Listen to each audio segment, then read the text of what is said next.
Hey, I'm Rochelle. I'm the beauty and the comedic relief. And I'm Bridget, the brains of the operation. Come with us across Alberta where we show you some of the best people and places. There might be some mess-ups and dumb jokes along the way, but we promise it'll be a lot of fun. Hey everyone, welcome back to our channel. We have an exciting day planned. We are going on a food bike tour with Edmonton Food Bike Tour. Yeah, so if you're not familiar, basically you get to ride a bike and eat food, and it's like a 4-hour excursion. So very exciting. You get to try 3 different local restaurants here in Edmonton. We are going to Choccorant, Chianti, and Otto. So that'll be exciting. It'll be a lot of fun. Rochelle gets to bike it around. all. Yeah. So she'll have some great live footage for you in that It's gonna be regard. super. Are you excited to bike? Yes, I'm very tired, but I'm hoping that people are going fast, because I won't be, because I'm gonna have my phone strapped to me and we're gonna be live streaming like that. So I can't go fast. I'm gonna be very slow in the back, but She won't be that slow. hopefully not. And then I get to hang out at each of the restaurant cafes that we go to and get to know the staff in the restaurant and what they're all about and what their experience has been like. Yeah. So we're both in for fun treats today. Yeah, so come check it out.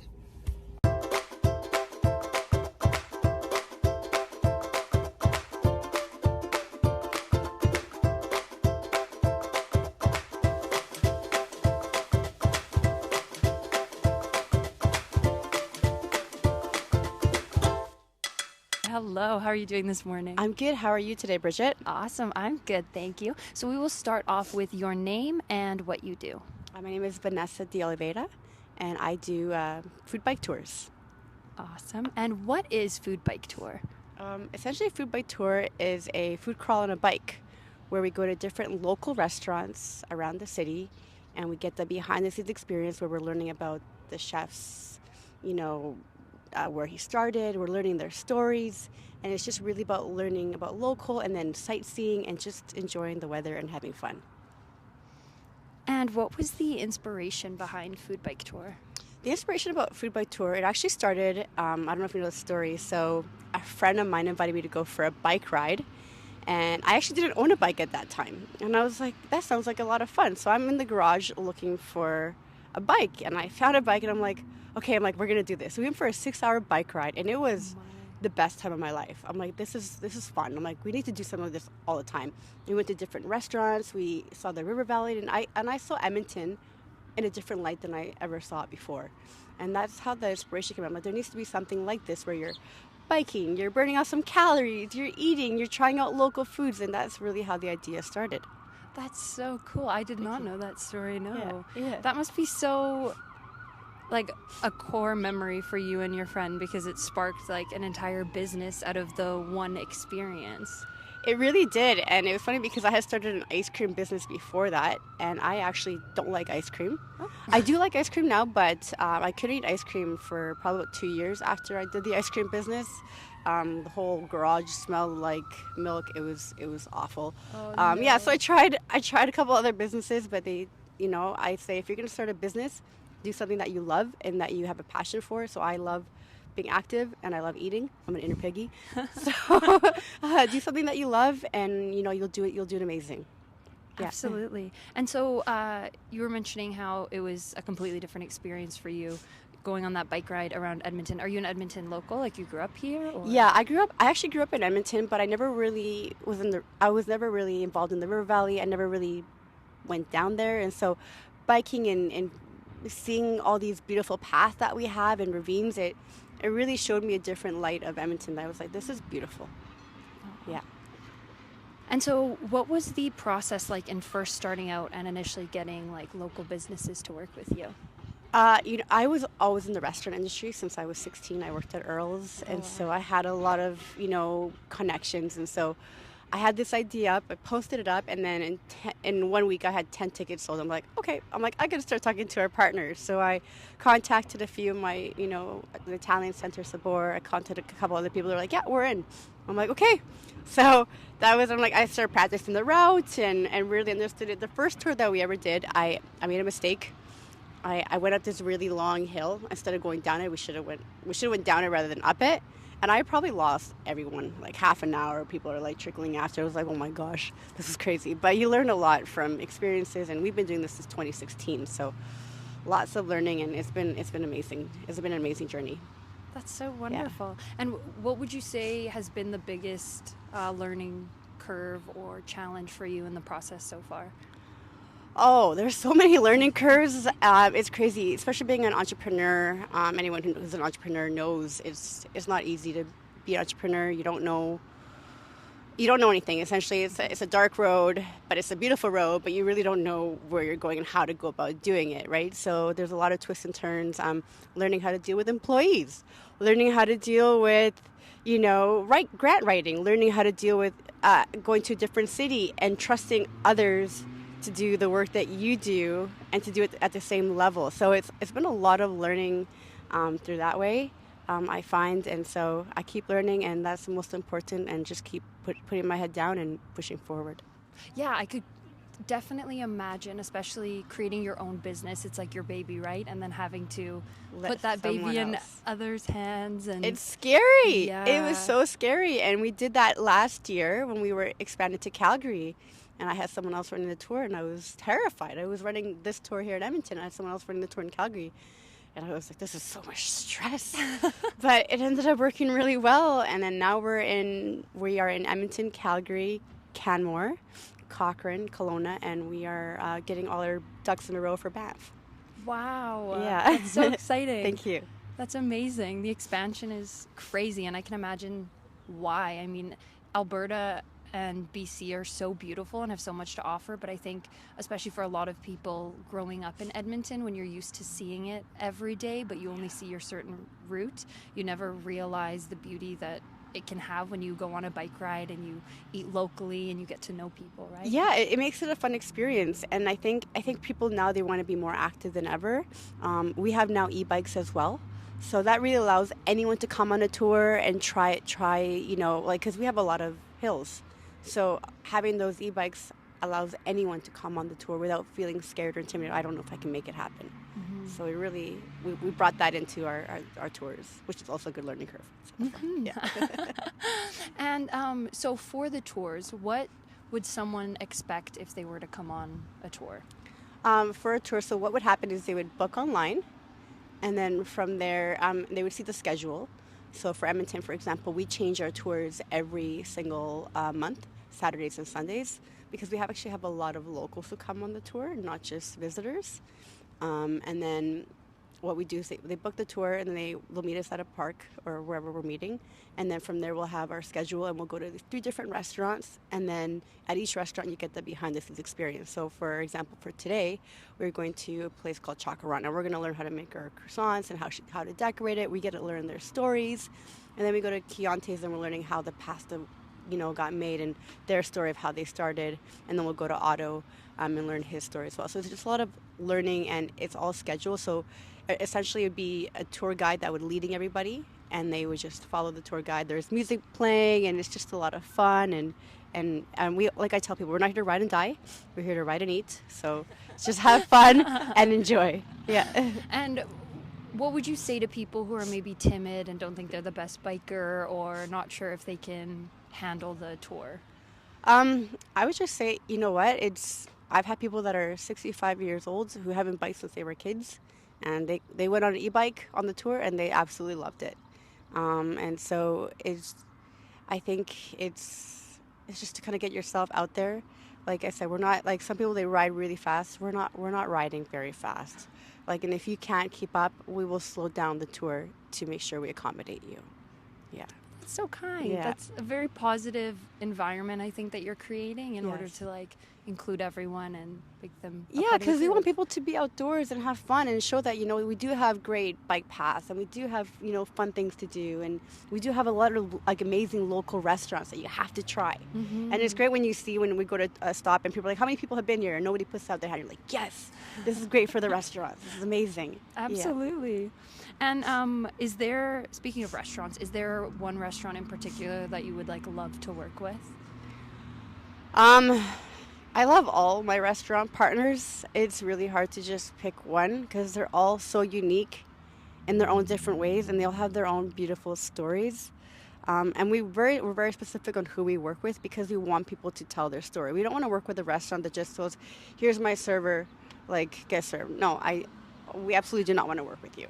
We want to work with someone who wants to, hey, this is my story. This is how I started. My family started this, or I'm going to teach you a little secret about how to make something like that. Those are the people that we want to work with because they have that passion and love. And so we're kind of a little bit picky and choosy because we want to make sure that our guests are getting the best experience. And if guests like the stop, they'll come back again. Right? Absolutely. Yeah. Yeah. And it's like local supporting local, right? It's really building that community, which is Yes. really nice to hear. And so if you could bring Food Bike Tour anywhere in the world, where would you take it and why? Oh, well, I haven't really traveled very much, but I would take it, I would love to have this all over North America.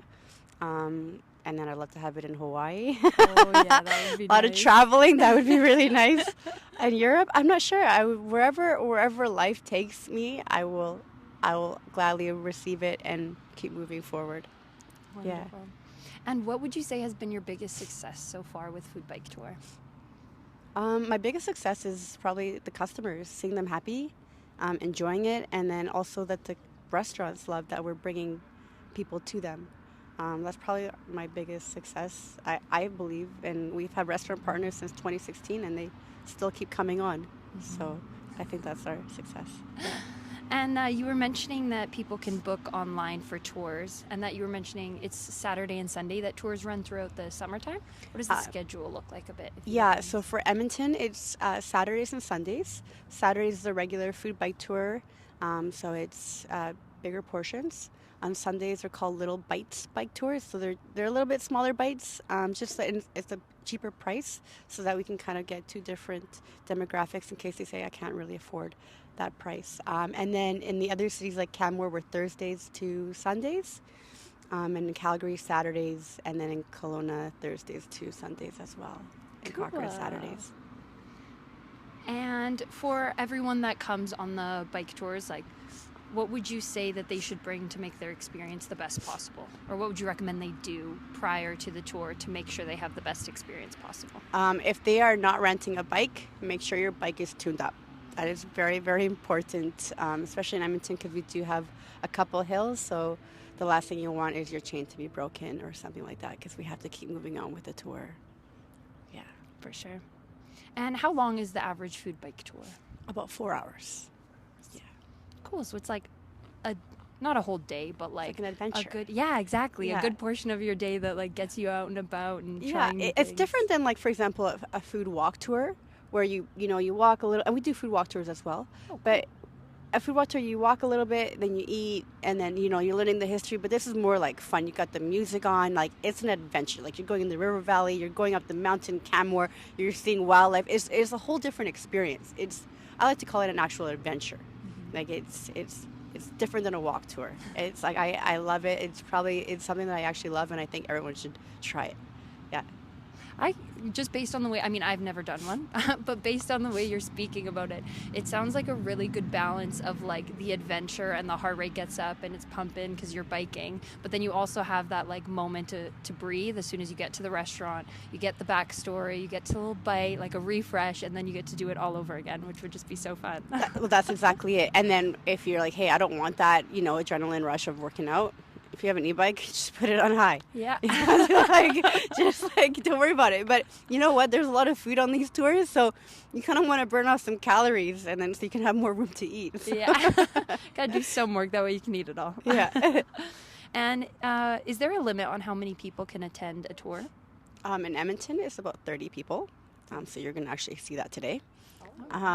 Yeah, and then for a tour like Canmore, it's about 12 to 16. And then in other places, around the same. So about 12 to 16, and then Edmonton's our biggest one. It's just our home, so we like to keep it big. Aw. Yeah. And do you do, like, hypothetically, if a corporation or business wanted to do, like, a private tour with you, do you offer private tours? All the time. All the time? Oh, yeah, all the time. A lot of private, and we do them on weekdays for them or whatever day they want. So we do them from evenings as well. So, yeah. Awesome. Yeah. And then what do you wish people knew about Food Bike Tour? Oh, that's a good question. It's a lot of fun. You have to try it. And I think sometimes people are scared. They're like, I don't know if I can bike. That's probably the thing that I hear the most. And if you're an e-bike and they're super intuitive, you know, it's like, okay, you ride a bike, you're not going to forget. They're very easy. We're not here riding really hard. We're just riding to, like, get to places. Essentially, it's like walking, but biking very simple. Like we're not doing anything crazy. So I think that's the thing I feel people should know. It's fun, and you know, if you haven't ridden a bike for a long time, that's not a problem. We have people that haven't ridden a bike for many years and can do it, so you can too. Yeah. Awesome. And then my last question here is, what is the best piece of advice you've received throughout your life? To never give up. That was probably from my mom. My mom has always been one of my biggest believers, and she's always kind of pushed me to the top, and she's always been one of my biggest cheerleaders. And now my husband as well. But yeah, she's always like, don't ever give up on your dreams. You know, even if it's getting hard, like, don't give up. And that's probably been really helped me to be where I am today. It's not giving up, you know, even though you're like, hey, like, what's going on? And you like, there's a lot of tears in businesses, and there's a lot of high happiness and high lows, and I'm sure you know about that too. But right, but it's just pushing forward and keeping that positive attitude and saying, you know what, I'm bigger than this. You have to get through these struggles, and just know that there's something better at the end. Absolutely. Yeah. And sorry, just one follow-up question, just because of the way you answered that one. What is your method? Like, is there something you say to yourself, or how are you persistent and, you know, follow that idea of never giving up? Because I think sometimes, especially in a business, it's really tough. You know, you have good days, you have bad days. Yes. Like, what is it that keeps you able to keep going? I guess my dreams, right, of having that financial freedom, of being able to work for myself. I love what I do. I don't really like working for other people. For good reason. For good reason. It's kind of annoying. But you know what? It's just, I love that freedom. I love being able to make, you know, in a business, like, essentially the world is your oyster, right? And then I would say what also motivates me is that I love what I do. I want to see other people doing it. And so I listen to a lot of podcasts to kind of, sometimes once a week I listen to a podcast that, like, for entrepreneurs, to help me keep my mind, okay, it's like, it's not just me, it's everyone else that's going through it. Just keep pushing forward.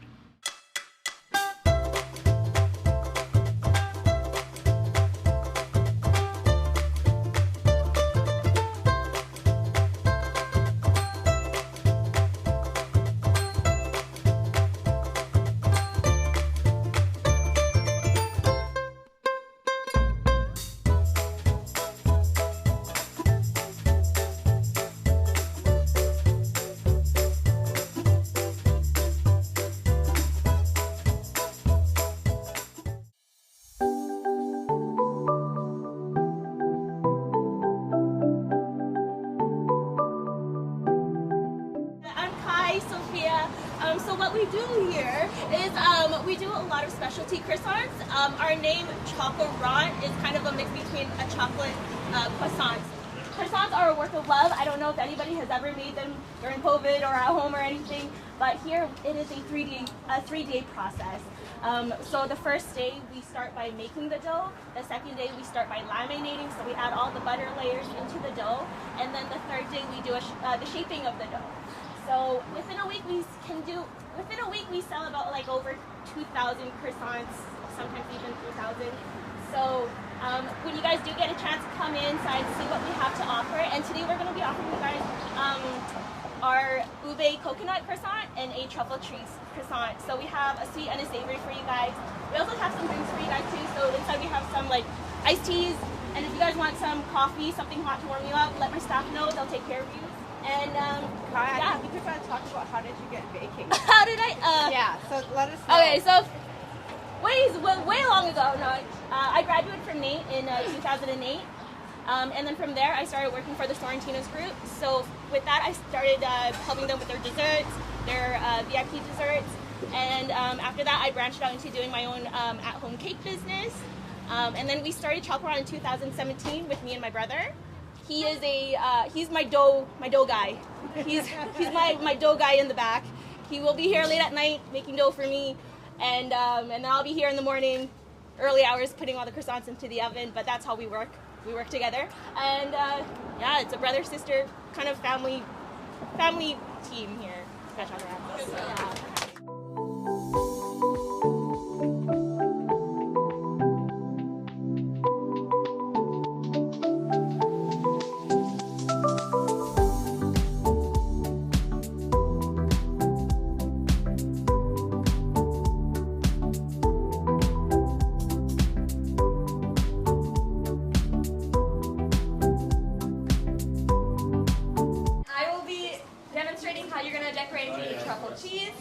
So truffle cheese is one of our regular croissants that we serve here. It is a 2-cheese filling, which is Gruyere and, Parmesan and mozzarella. And then on top of that, we put more Parmesan as well and white cheddar inside. And then there's also thyme. So this is our truffle honey. We put this on top, just like this. You're really into the demonstration. Oh, yeah. Truffle? This gives it a sweet taste.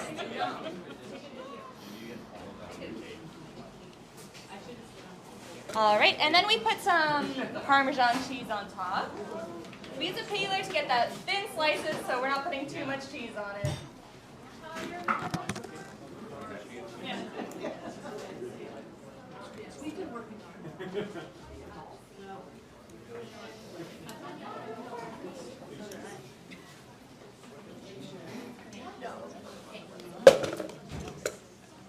And then lastly, we just put parsley on top.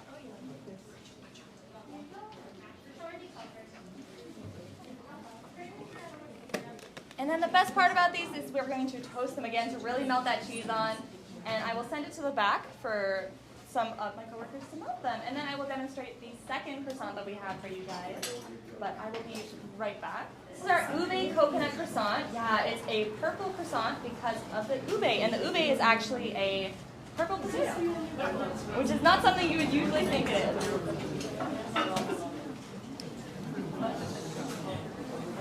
So this is our cream cheese topping. We just do a quick swirl on top.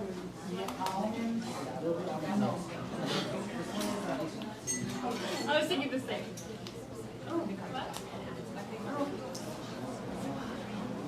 Oh, so pretty. Definitely. And then we're going to put some of our vanilla streusel. It gives it some good texture on top. Yeah, it's basically a butter-sugar mix after it's been cooked. And it turns into like this nice crumble that you can put on top of the ube croissant or some muffins, whatever you really want to put it on top of.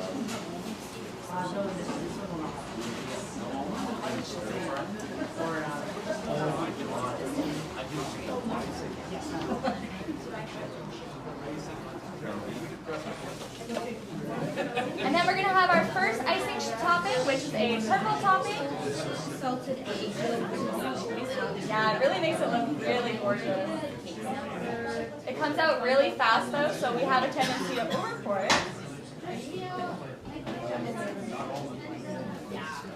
And then we go in with a little bit of a darker color to get that definition. I know we'll heat it up.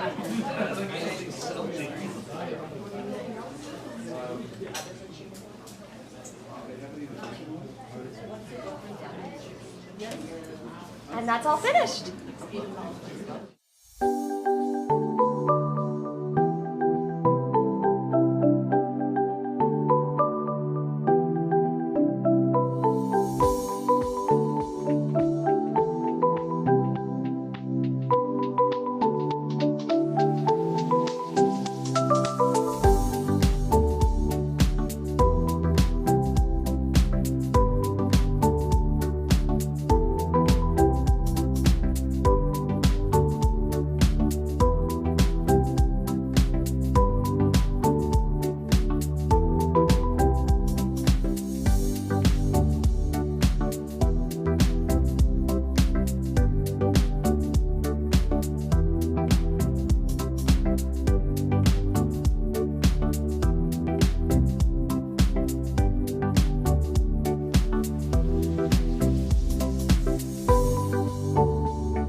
is so good.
Just start off with your name.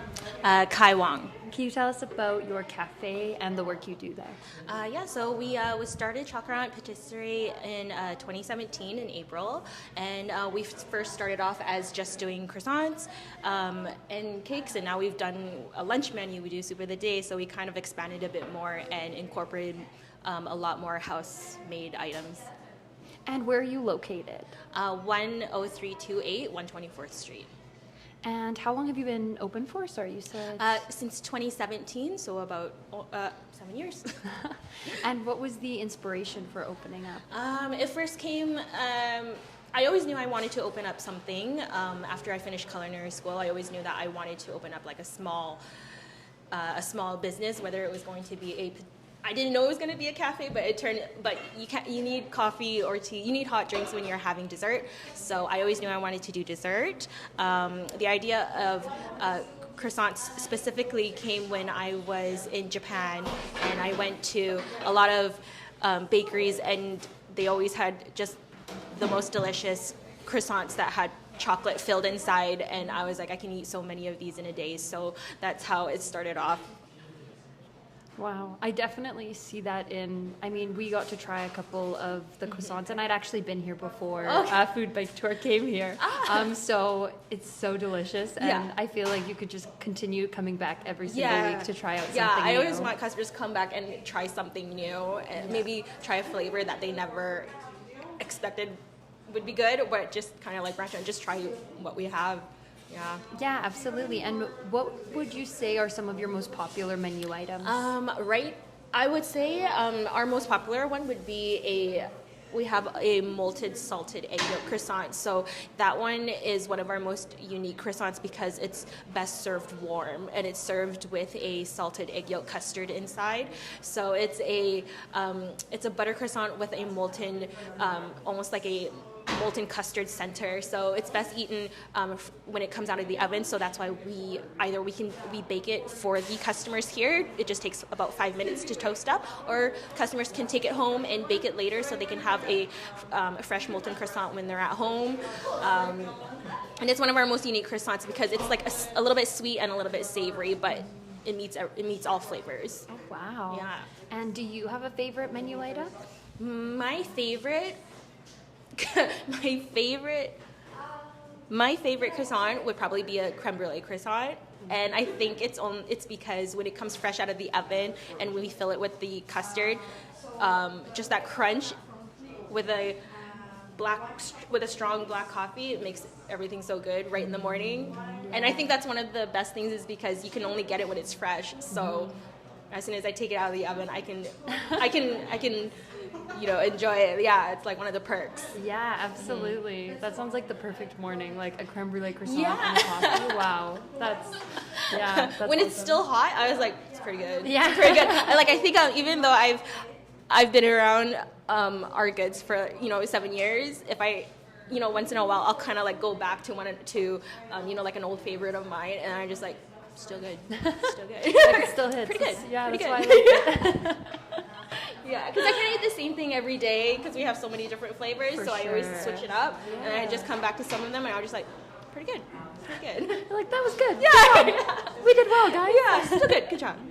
That's so funny. And so, can you talk a bit about so we tried 2 croissants today with Food Bike Tour. Yeah. Why did you choose those two croissants? I chose those two because truffle cheese, you know, it is one of our best savory ones, but it kind of like fits everybody's palate.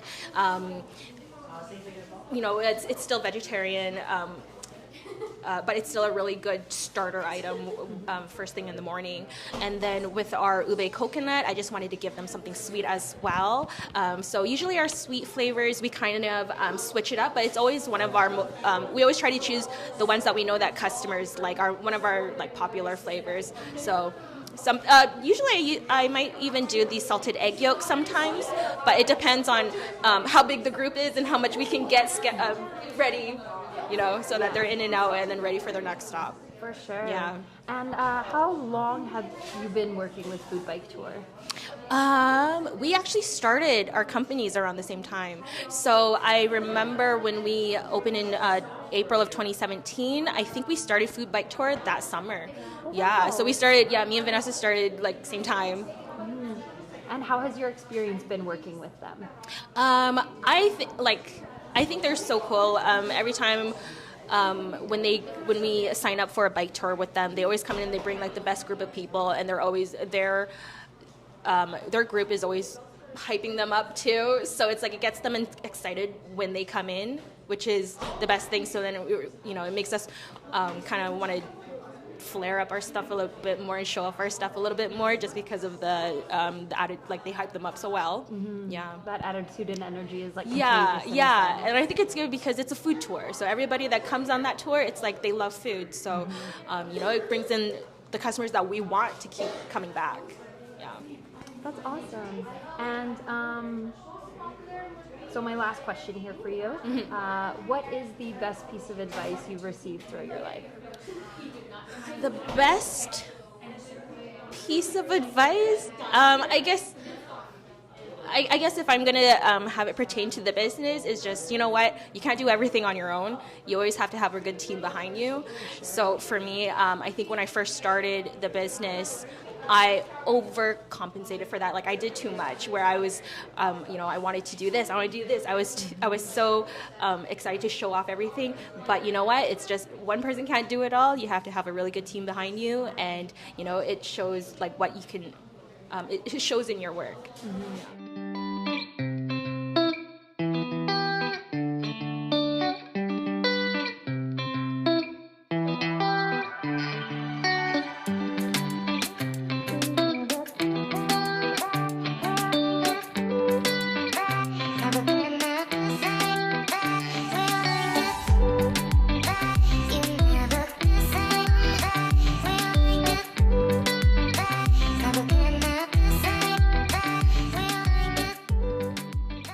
I'm Jeff. I'm going to be your waiter today. Welcome to Chianti's, first and foremost.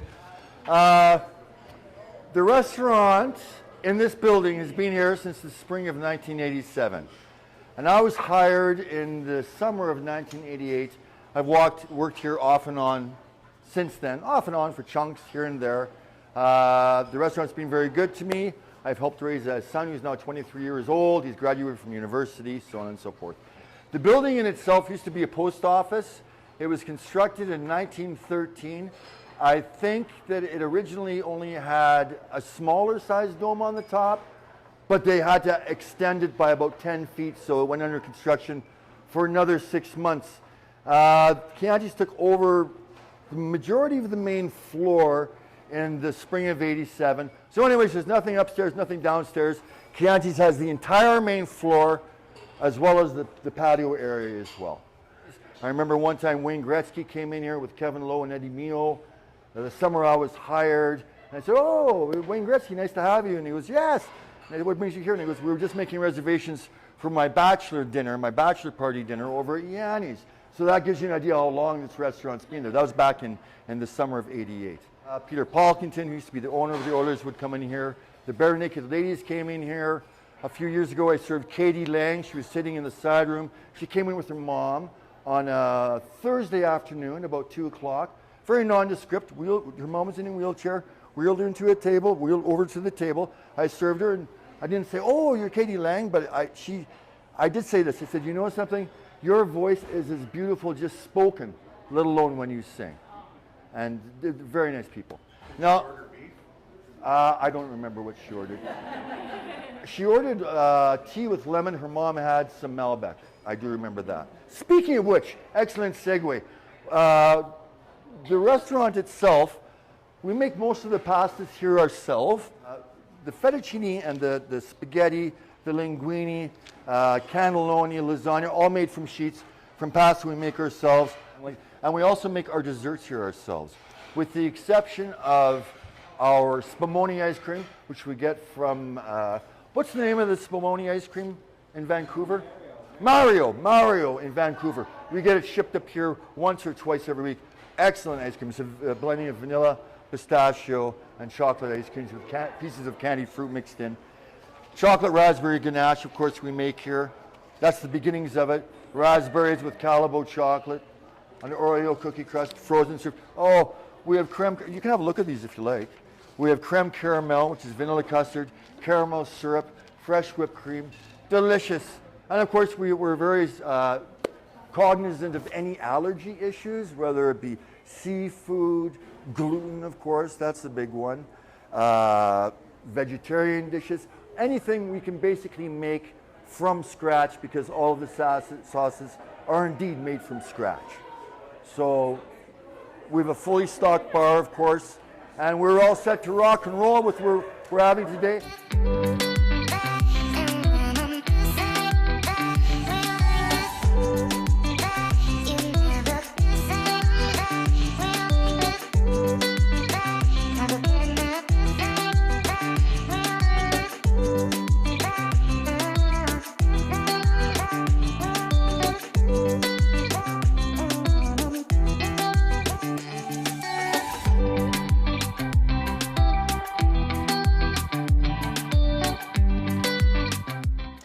So we're here with Betty, who's a volunteer for Food Bike Tours, and we're just going to get her a bit of her experiences since she started. So can you tell us a bit about yourself? I was a friend of a friend of a friend who offered to invite me to come and try this food bike tour that when it started way in its inception, I believe. It was a great idea that Vanessa had to try to expand the interest in biking as well as physical fitness and some of the especially new food experiences that are available in Edmonton, and it sounded like an active kind of experience, so I was willing to do that. And it's been really enjoyable because there's always lovely people who come from all walks of life, and they're experiencing something new with a new group, and it's a nice way to get to know a city. Yeah. So, yeah. For sure. So how long have you been volunteering for them? Well, before COVID, so that makes it a long time ago. Just a few years before COVID, when Vanessa first started, kind of 2016, I think, was her first year. And it wasn't consistent, but it was whenever she needed help or was looking for extra people when the groups were a little bit bigger. So I've done many different restaurants in Edmonton, many of which I was not aware of. Mm-hmm. And so it's expanded my knowledge of a city that I was actually born in. Yeah. Oh, born and raised here? Born and raised here. Oh, yeah. wow. Yeah. And so is there a favorite spot that you discovered through Food Bike Tours? I think the River Valley has so many different access points and points that allow you to go to different parts of the city that I wasn't aware of. Yeah. And so it was a great experience that I can then replicate even on my own with friends and family. 100%. Yeah, I know. We went down the River Valley, and I was like, where are we going? Like, I didn't realize every time we were biking and I was around a corner, I'm like, I don't know where we are. And then I turn the corner, I'm like, oh, we're here. We're on way. We're on this. It's a great experience, honestly. I think it's something, if you come to Edmonton or you live in Edmonton, I think you should do it at least once. So it kind of opens up your mind a bit more. The River Valley is really a jewel, and I don't think, this is just one company that has noticed that, made people aware of it, and I think it has lots of potential for even more.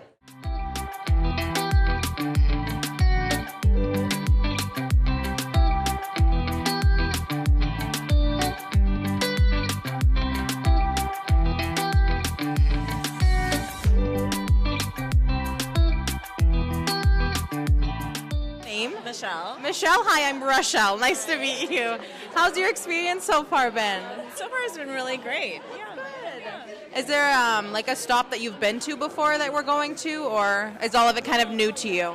Well, been to Chianti's before, so I know this restaurant, and we're actually going to Otto, which is where my sister is having her reception for her wedding. And it's funny enough that we're here for her stagette.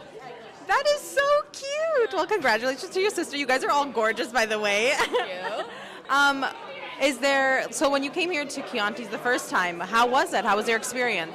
That was a very long time ago, but yes, it was great. So I'm looking forward to eating here again. I haven't been here in a long time. They're bringing out the food now. And how's your experience been with food bike tours? It's been great. Yeah, it's been fun. We could have had better weather, but I'm glad to be out in the outdoors and enjoying the bike ride. So yeah, it's been fun. Perfect. Well, thank you so much. I hope you enjoy the rest of your trip. Thank you. Hi. So we'll start off with your name. My name is Dallas. Dallas, fun name. And is this your first time on the bike tour? Yeah, it's the first time I've gone. My daughter's taking me for Father's Day. Oh, that's so sweet. How are you enjoying it? It's really a lot of fun, especially because we have e-bikes. I know I have an e-bike. It's helping out a lot. And you just finished up your meal. How was it? The food at Chianti's is so good. We had 3 different types of pasta and enjoyed all of them. And it's always been a very good place. And have you been here before? Many times. Oh, wow. Yeah. So it's a staple in your house? Yeah, it's a very good place. It's always reliable. You know it's going to be good. How's your experience with food bike tour going so far? I've never been on an e-bike before, and they've made it super easy. It's been really pretty easy. And how was your food? Enjoyable. Yeah, they've accommodated for my vegetarianism and my sister's gluten intolerances. So yeah, now the whole world knows she has a gluten intolerance, but that's okay. That's good to hear, though, that you're able to come on here even if you do have some dietary restrictions. Yeah. And so is this your first food bike tour? In Edmonton, yeah. Oh, so where else have you gone? We went to Spain and did one, and then we were in Colombia, we did one, and then there's another food tour in France that we did. Oh my goodness, I'm like just hearing about these food tours, so I had no idea that they're like all over the world, but that's so exciting. I'm not sure if they're the same company, but they're definitely different types of food tours everywhere. My name is Amel. Amel, nice to meet you. And how's your experience been with food bike tours so far? Oh, it has been a lot of fun. Even with the rain happening, it's still so much fun. They keep it upbeat. There's music. They take us on nice, secure sidewalks. It's great. Yeah, they're really good with keeping you nice and safe, which I appreciate because I'm like, I might get hit by a car, like who knows? And so how was your food today? Oh, it was delicious. I am gluten-free, just a preference, and my food was delicious. I feel like I got more. And so we'll start with your name. Joseph Willett. And what is your position here? General manager. And how long have you worked here? Almost 11 years, going towards 11 years. And can you tell us a bit about the restaurant? Yeah, it's a great place. I started here, like I said, it was about 10 years ago. We're really take a lot of interest in local Edmonton festivals and stuff like that. We're big supporters of the Fringe Festival. We support the Stollery Children's Hospital every year, and we really just try to be active in the community around here.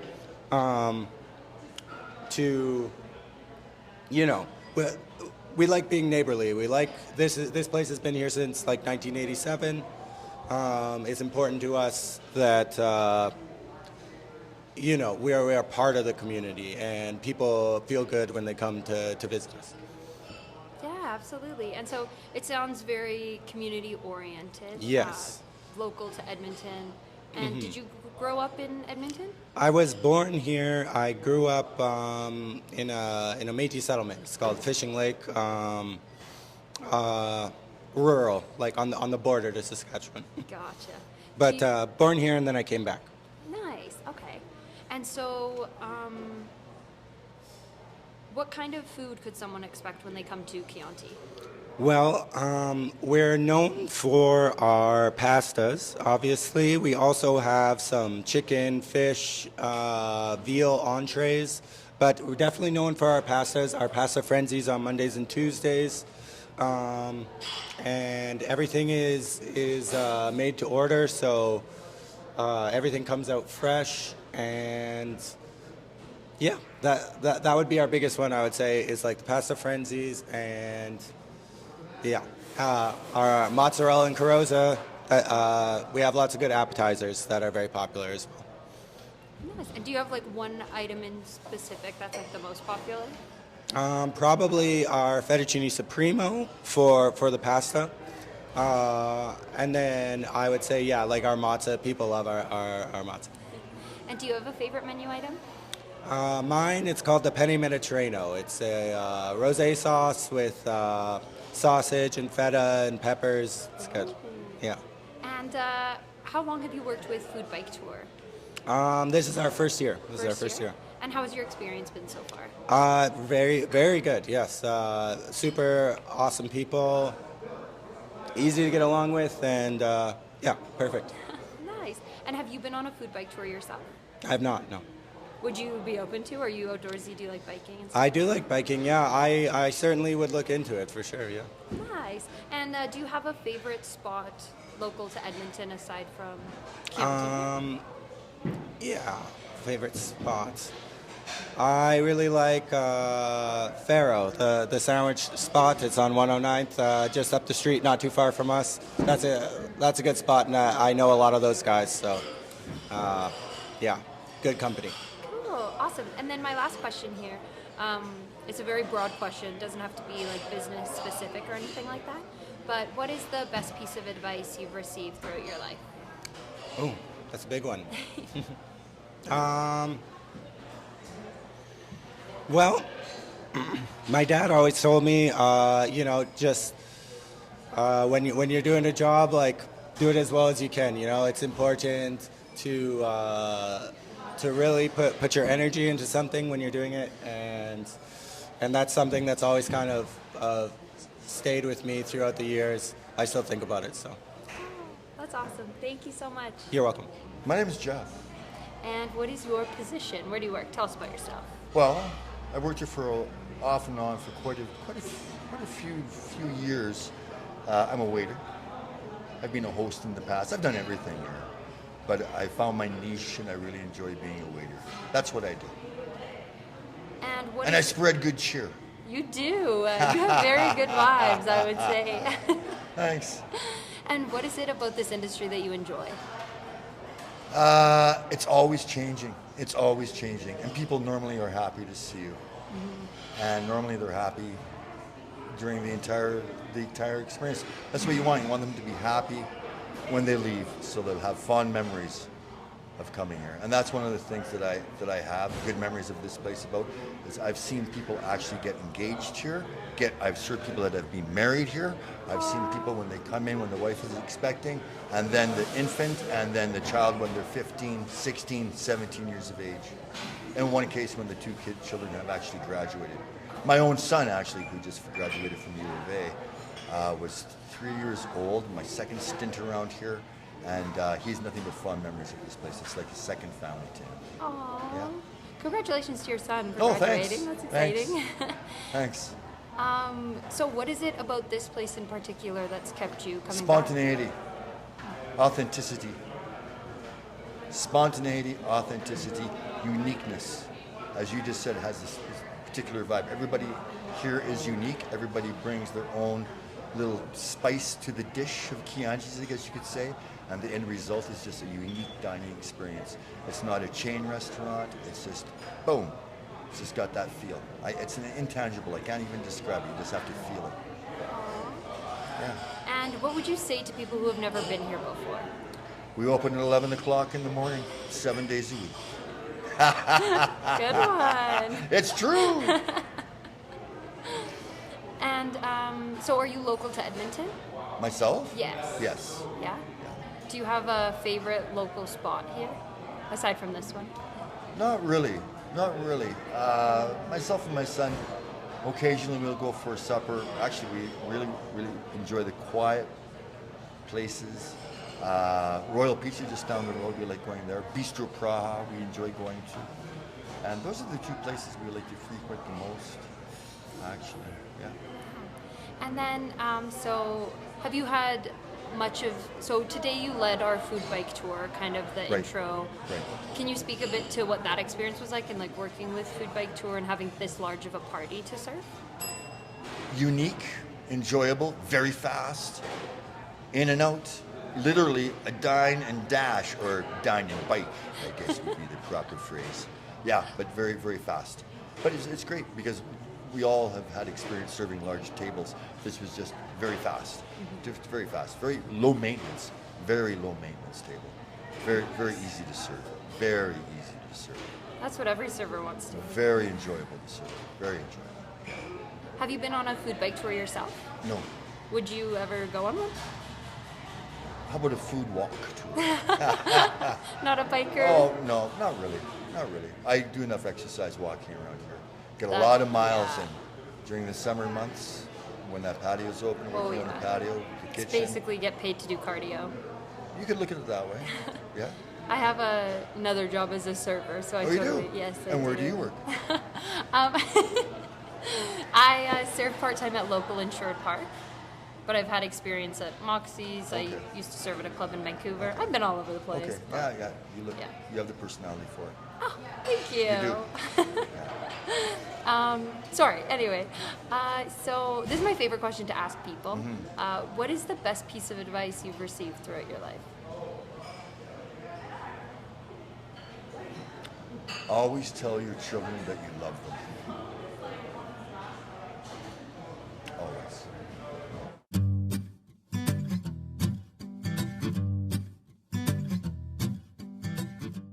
And so we'll just start with your name and tell me a bit about yourself. So my name is Edwin Donzelman. I own Otto Food and Drink. I have been in the restaurant business for about 25, 30 years. Some of my previous businesses were, I was a partner in the Sugar Bowl Cafe, the Kalina Restaurant Group, and previous to that, one of Edmonton's first cocktail lounges on White Ave called Savoy. Wow. And what kind of food could someone expect when they come to Otto? So when we opened Otto, we decided we wanted to keep things as simple as possible. So we, the main emphasis of the menu are sausages with some very simple sides. In recent years, we've added fish and chips, a schnitzel. We do in-house desserts, a cheesecake, and a creme brulee. And then on the drink side, we try to promote and only sell the smaller craft breweries, mainly Alberta, some out of province. Awesome. And do you have a most popular menu item? Probably the most popular menu item would be the Otto sausage, Dutch-inspired. It's got smoked Gouda, garlic, some spices. Yeah. Yeah. And do you have a favorite menu item yourself? It probably is the Otto, although after being open for 6.5 years, I'm also very happy to try whatever specials they put on and put out. And what was the inspiration in opening Otto? The inspiration goes back to, well, not so much my parents, but going back to the Netherlands, visiting Holland, falling in love with the Dutch cafe culture. And really when I opened Otto, it was really my goal to try to recreate that community feel that the cafes in Holland have. They're meeting places. How long have you worked with Food Bike Tour? Almost from the start. This is our 6th year, so I think we may have missed 1 year, but yeah. And how has your experience been so far? Oh, it's been amazing. The Food Bike Tour, they do such a great job. Very easy to deal with, and they do a great job of having fun. And have you been on a Food Bike Tour yourself? No, I have not. Would you? Too busy. No, oh, too sure, busy? Of course. Yeah, absolutely. But life in the restaurant world is just a little too hectic and busy. Absolutely, especially when it's your own restaurant, then it's like you never really sleep. Yeah. And what would you say has been your biggest success since opening your restaurant? I think what we're most proud of is that we've opened very inner city. We've become a real neighborhood hub. and then to make even things better, we're getting people from all over the city coming to visit Otto and coming to see that, it's not so bad here. And what would you say your biggest challenge has been since opening? Well, the biggest challenges, of course, have been the last 3 years, 2 years of COVID, and then this last year, inflation. The cost of everything going through the roof is making it extremely difficult to make any money. But we're still here, so all is good. For sure. And my last question for you, what's the best piece of advice you've received throughout your life? Be kind. Just let people be who they are, and be kind, welcoming. That would really have to be the best piece of advice I've ever received.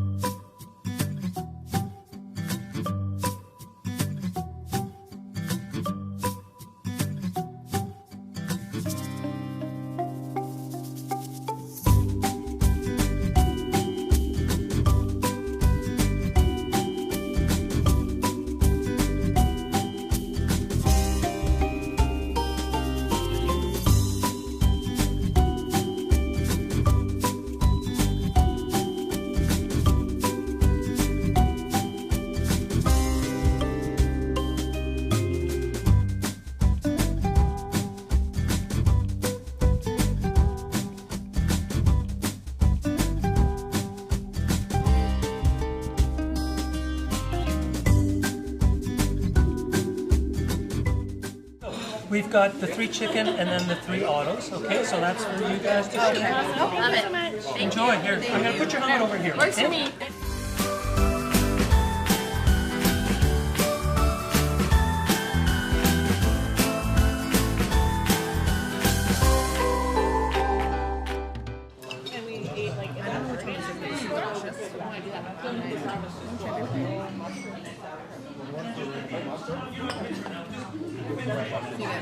Two different sausages. There's fries. There's a curry ketchup. There's a pickle. And then some sauerkraut.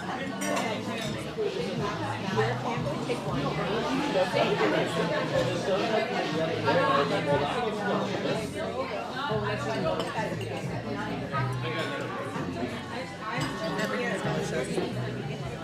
On the one side? Yeah. It tastes so fresh. So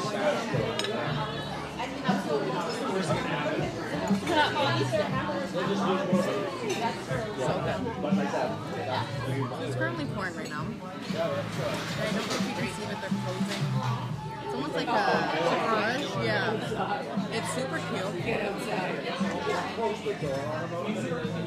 I'm just reading that they have a s'mores cheesecake here. That sounds delicious. Hi everyone, I know everyone got their food. I'm just going to introduce Ed again here, the owner of Otto, and he's just going to tell us a little bit more about the story here of the business. If everyone wants to just listen up just for a little bit. Thanks for coming, everybody. Previous to Otto, I was a partner in the Sugar Bowl and the Kalina Restaurant Group. And also previous to that, my business partner, Abel, who still owns the Sugar Bowl, the two of us had a cocktail lounge on White Ave called Savoy. Maybe there's a whole bunch of you who are too young to remember that. The whole dream of Otto came from the Netherlands. My parents immigrated from Holland. I was lucky enough to, as a young adult, go back to Holland a lot and visit, and fell in love with the cafe culture in Holland. Most of the places that I went to, or all the places I went to, there were no TVs. The music was always quieter. The whole idea was to go meet and do exactly what we're doing here, visiting and socializing. And so that's what I wanted to create here at Otto. We've been open for about 6.5 years. About a half a year before we opened, a friend of mine threw out the name Otto, and I thought, yeah, maybe. And then my daughter did that little pinky, orange, purple painting at the back there, and it looked like a bicycle. And so the 2 wheels, a seat, and a handlebar, the name Otto actually ended up being perfect. And so yeah, we've been here 6.5 years. I chose this area because I live in the area. I vowed after my experience of having my restaurant's bar on White Ave that I would never pay $8,000 to $10,000 a month rent. And trust me, here in the hood, it's a whole lot cheaper. I think Otto's been really, really good for the neighborhoods. It's become a meeting place, a hub for the neighborhood, and we're getting people from all over Edmonton coming to visit. So, yeah, I'm super proud of what Otto's become. Super proud of my staff. They have been amazing. The restaurant that was here before Otto was a rough, I would probably guess, a biker bar. When the landlord wouldn't renew their lease, because I think all he was doing was running drugs out of here, maybe prostitutes as well. Yeah, it was really rough. She had put a little for rent sign on the front door, no restaurants, no coffee shops, no bars. 3 months after seeing the note go up, I thought, I'm going to give her a call. And the moment she heard that I was interested in doing a family-friendly restaurant, well, here we are. And yeah, it's not an easy business, but yeah, we're still here, and I'm loving it. So thank you for making the trek. I hope you get back without getting completely soaked, you guys. And what So, kind of food do you guys come It's- back? What is it? you know what? You guys are having kind of it right now. I wanted to keep it really simple. It's really sausages, simple sides like the fries, some salad, smoked mac and cheese. We've added a fish and chips, which we've become quite well known for. Schnitzel. Really super simple. The drink menu is all craft beer. You will not find a Molson or Labatt product in this place, ever. We're here to support the small local breweries as much as possible. We'll bring in some beers from out of province, but for the most part, tiny, small breweries. We have about 35 to 40 different gins. Same thing. Really, for the most part, it's small distilleries in Alberta, across the country. If some customers request that we bring something in from out of country, we probably have about 6 gins from the rest of the world. So, but really, it's all about supporting local. That's our goal. Thanks, everybody. I hope you enjoyed. Here we are with a couple riders of the bike tour. Would you be okay to introduce yourself? Sure. My name's Glenn. And I'm Shannon. How long have you been on the food bike tour? How many have you gone on? Can I maybe speak to your experience a bit? I think we've been to 4. Yeah, good question. We were talking about this, and we're trying to think about our first one. So we started with that, and then we own a CrossFit gym, and we've done a lot of private tours as well with our members at the gym. So we've probably done about 5 or 6 food bike tours, and we've done like some walking ones in the winter as well. So yeah, quite a few. Cool. Walking tours in the winter here? Yeah, so Vanessa did a walking tour where we went to like the ice sculptures off White Ave, and then some of the places on White. That's so fun. And have you had a favorite bike tour so far, or a favorite location, I guess, that you've gone to on a tour? Well, we're here. The French fries at Otto are very delicious. One for me was we went to maybe the last one. There was a knife store on White Ave, and they kind of showed us how they like sharpen knives, and they have classes on that kind of stuff. And then they chopped up some salad and what was it? It was like a vermicelli bowl or something like that. And I thought that was super cool. It was unique. That was an awesome experience. What is it that keeps you coming back? So the thing that keeps me coming back is Vanessa is great, the one of the owners, and the fact that it's all local, that it supports local restaurants. We really like to eat out, and it introduces us to new places around the city. We really like being outside in the river valley, so just the fact that you get to have a nice active day and see some really eat some really good food. I'm going to echo that because that's exactly it. We love biking, we love food, and why not combine them? Absolutely. And what would you say for people who are unsure if they're maybe fit enough to do a bike tour or not sure if it's right for them? So if they're not sure if they should do a bike tour because they might be worried if they're not fit enough, there's e-bikes that they have now introduced, which I think really improves the accessibility for everyone to be able to come on the bike tour. And then it's not a race. It's all very chilled. No one gets left behind. There is plenty of people who will sweep and stop traffic and make sure that everyone stays together. I'm good with that answer too. I wouldn't worry about it. We're not leaving anyone behind, and I mean, you own a bike, just do it. Just do it.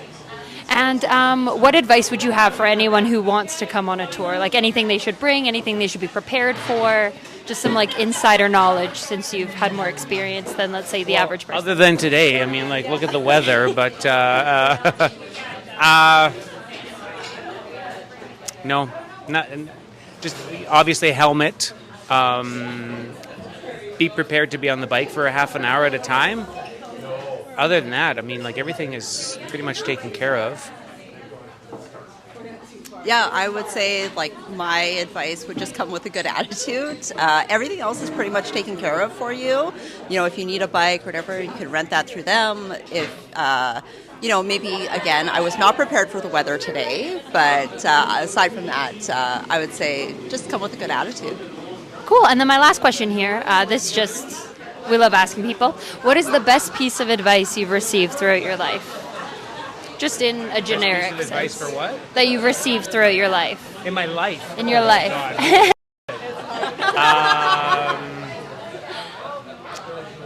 The don't eat yellow snow piece. That's good advice. You should follow. I don't know. I would say, life is short. If you feel like you want to do something, go for it. I think that's it. We own our own businesses, so it's. I would say go for it if you're feeling like you want to try something new. Well, the thing that comes to mind is that, when Glenn was saying life is short, so it's life is short, do the thing. So don't let fear hold you back. Cool. Thank you so much. I would say get a dog. Good one. Yeah.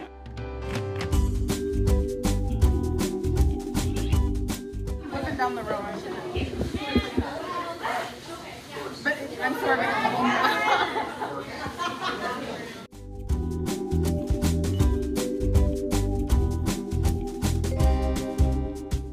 Rochelle, how do you feel about biking in the rain? I love the rain. I'm a weirdo, so I'm excited. I'm a weirdo. I'm a little different. Whatever. I hate normal people.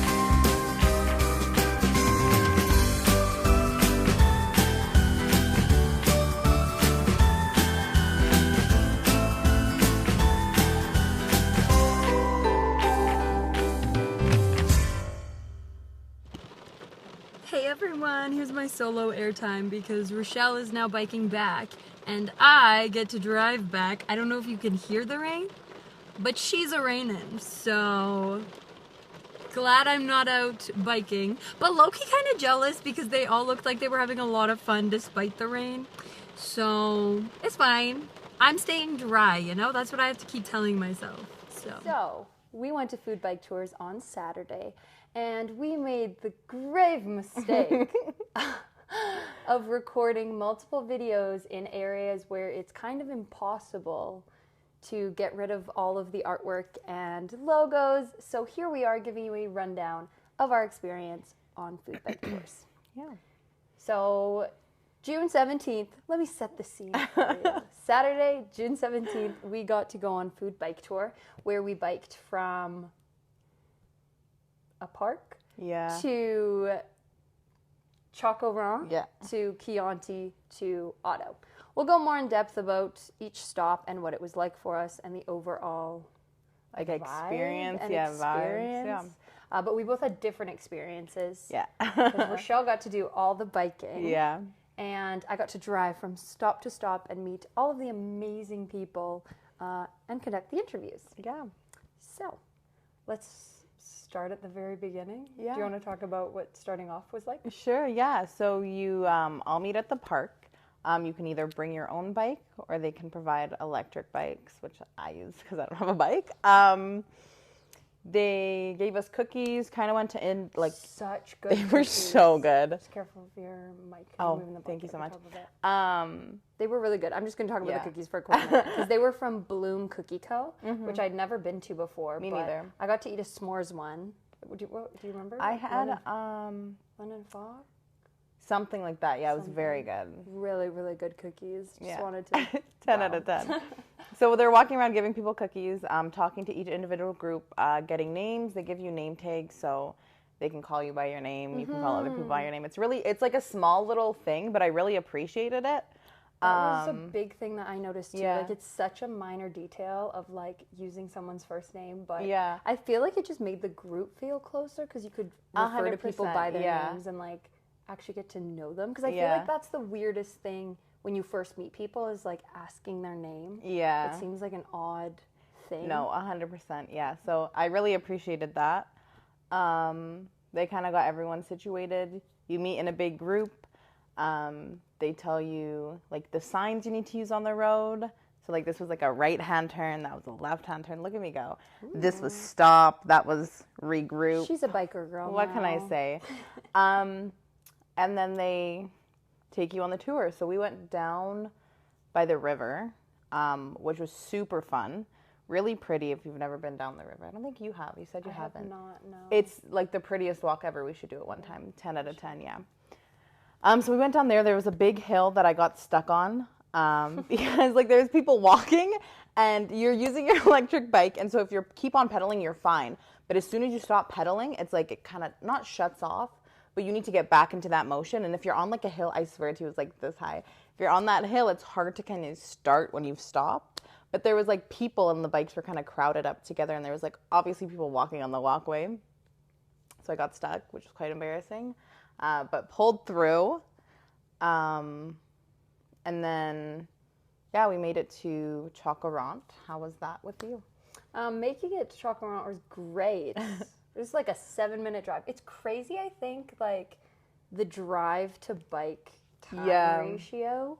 Because it was like, I do remember how long your first I think it might have been like 20 minutes. Yeah. So it wasn't like insanely longer. No, that like it wasn't way longer for you to bike is what I'm trying to say. And I always in my head for some reason thought biking would like take so much longer. And bike me too. But yeah, so I got to Choccorant where we met Sophia and Kai, and they were so nice. Yeah. Absolutely amazing. They were really willing to work with me and like accommodate for us making videos and kind of like going into their space. That's always something I appreciate when we work with people. Me too. Because it's a really vulnerable thing to let someone into your space and then like talk to them. 100%, yeah. And so they're a local, I can't say the word. Croissant? Pâtisson? Something. Oh. Some, like, kind of like a cafe. They sell specialty croissants. I'm not going to try to say it. I'm just going to. They sell specialty croissants that are incredible. Oh my gosh. Yeah, like, I didn't think I liked croissants. Like, they were, like, all right, but I could take them or leave them. And theirs were just amazing. Like, so good. We got to try the two. It was the truffle cheese croissant and the ube coconut croissant. Guys, I had never heard of, actually no, that's a lie. I had heard of ube, but I'd never had ube. I could be saying it wrong, I don't know. No, I think that's right. It? Okay. Yeah. I'd never had it before, and I'm not big on trying things that I don't know. Yeah. Like, I'll sometimes put myself out there, but other times I'm like, I don't know about that one. Like, it's a little iffy for me. So I didn't anticipate liking it, but it was my favorite to a point where I would go back just for that croissant. No, it was so good. It was, so like, if you haven't had ube, it's just, honestly, the only way I can describe it is just like sweet.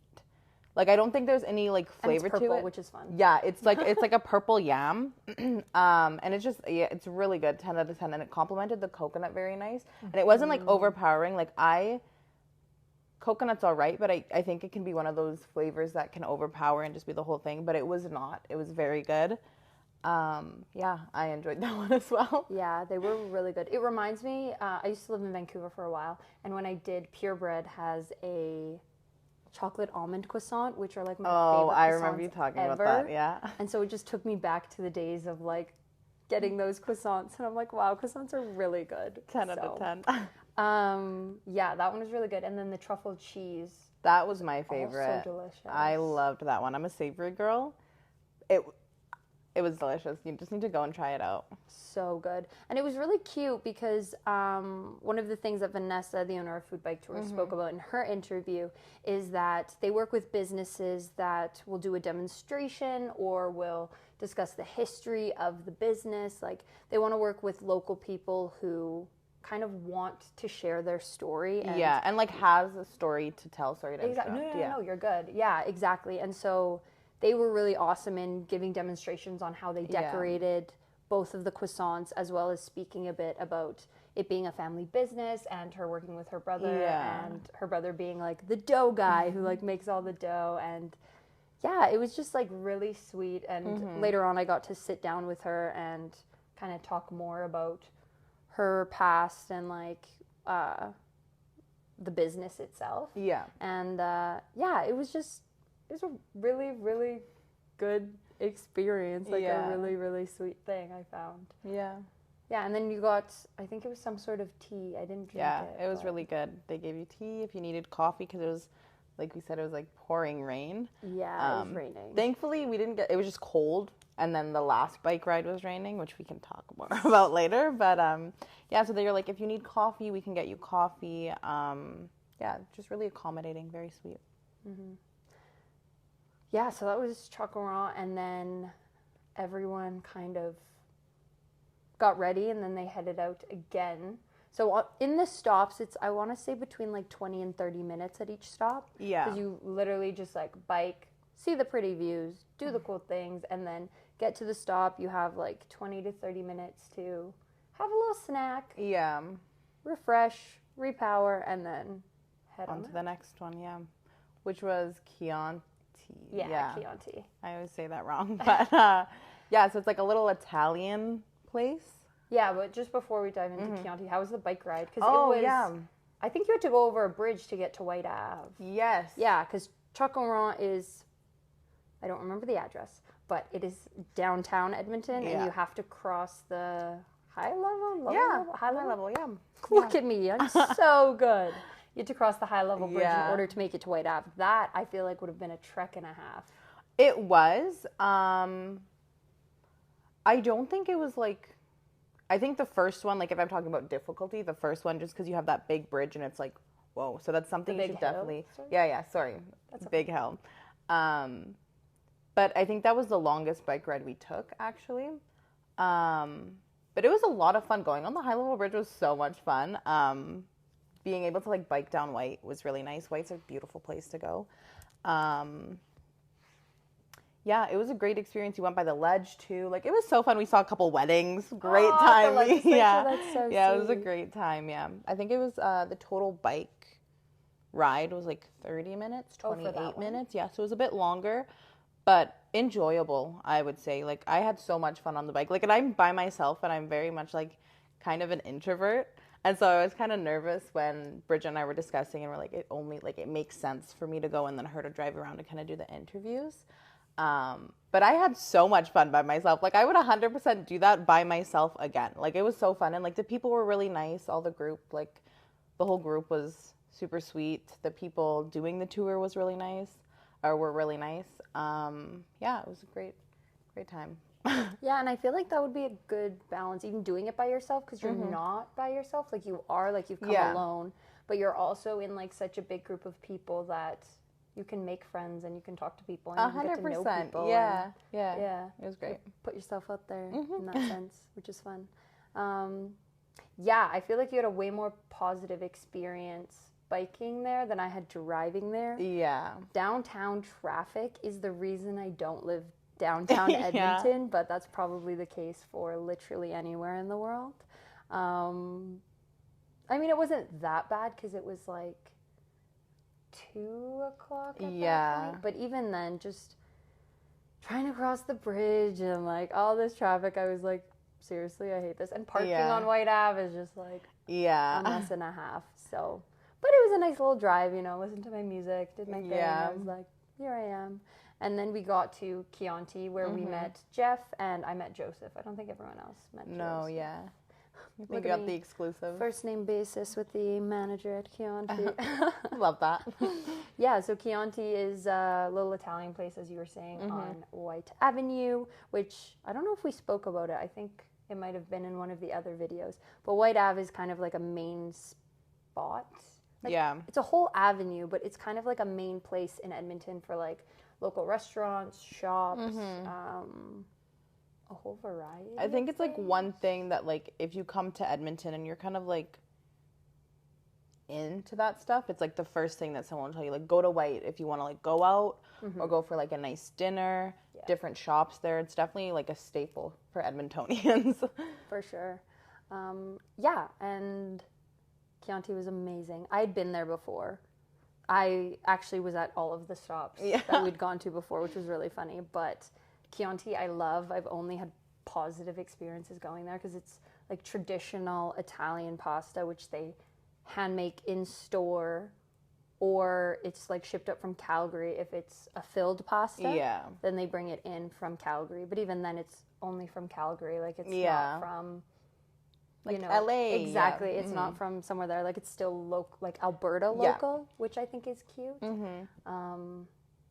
Yeah, and Jeff was our waiter, and he was so nice and so fun and so knowledgeable about Chianti and all the things it used to be beforehand, which I think is crazy because when you go in places, you never, I mean, I shouldn't say you, that's putting my opinion on other people.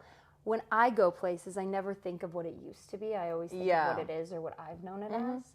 And so I never knew part of Chianti's was like a billiards club or or there was like point in time he said it was a post office too, I think it was. And it's like crazy. It's just like the turnaround of you would never walk in there being like, oh, this used to be a post office. It gives post office vibes. It's so much more like Italian restaurant. Like, no, it's a very cute little like area. It's actually huge, but it's very cute. We're talking as if it's so small, but like it's a decent size restaurant for sure. And there we got to learn about the pasta, about the restaurant, and then we got to try the food. Oh, it was so good. Because that is one of the main videos that didn't make it, unfortunately. We were recording all of it. Looked at the footage and realized there was a bunch of artwork behind us, which is upsetting for the video, but like we enjoyed the food, so... And if you're an editor and you're watching this, you're probably thinking, oh, you can just blur the background. The issue with that is I literally pop in and out of the video all of this time, so can't do that. Speaking of video, we clicked the start for this video, right? I hope so. I'm going to check. Pause. Yes, it's recording. Okay, perfect. We are good.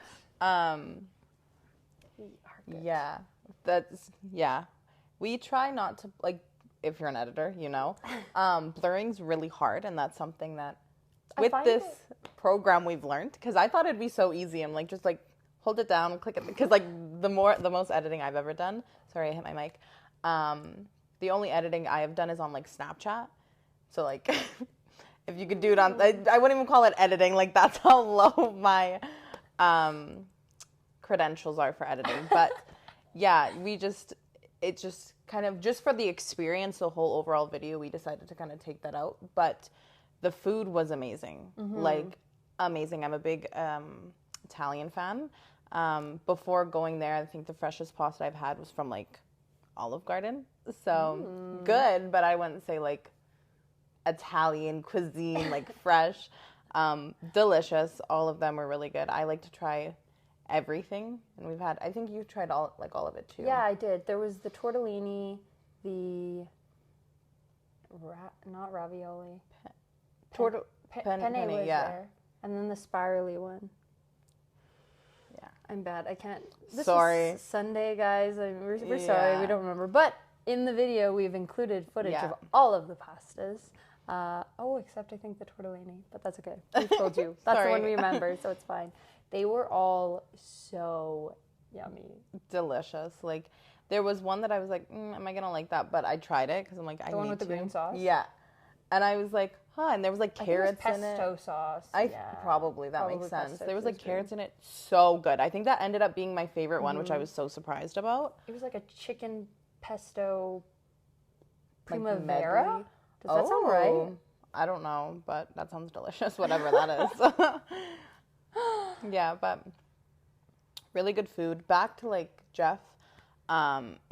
He was amazing. Like, when I went on this food bike tour, I was expecting to go places, they have the food waiting there, we eat quickly and we leave, opposed to what it actually was, where you go in, you have someone who's very knowledgeable about the restaurant, come and speak to you a bit about it, kind of give their little forte. They were talking about how it's such a big place. I think everyone that was on the food bike tour has been there multiple times but me.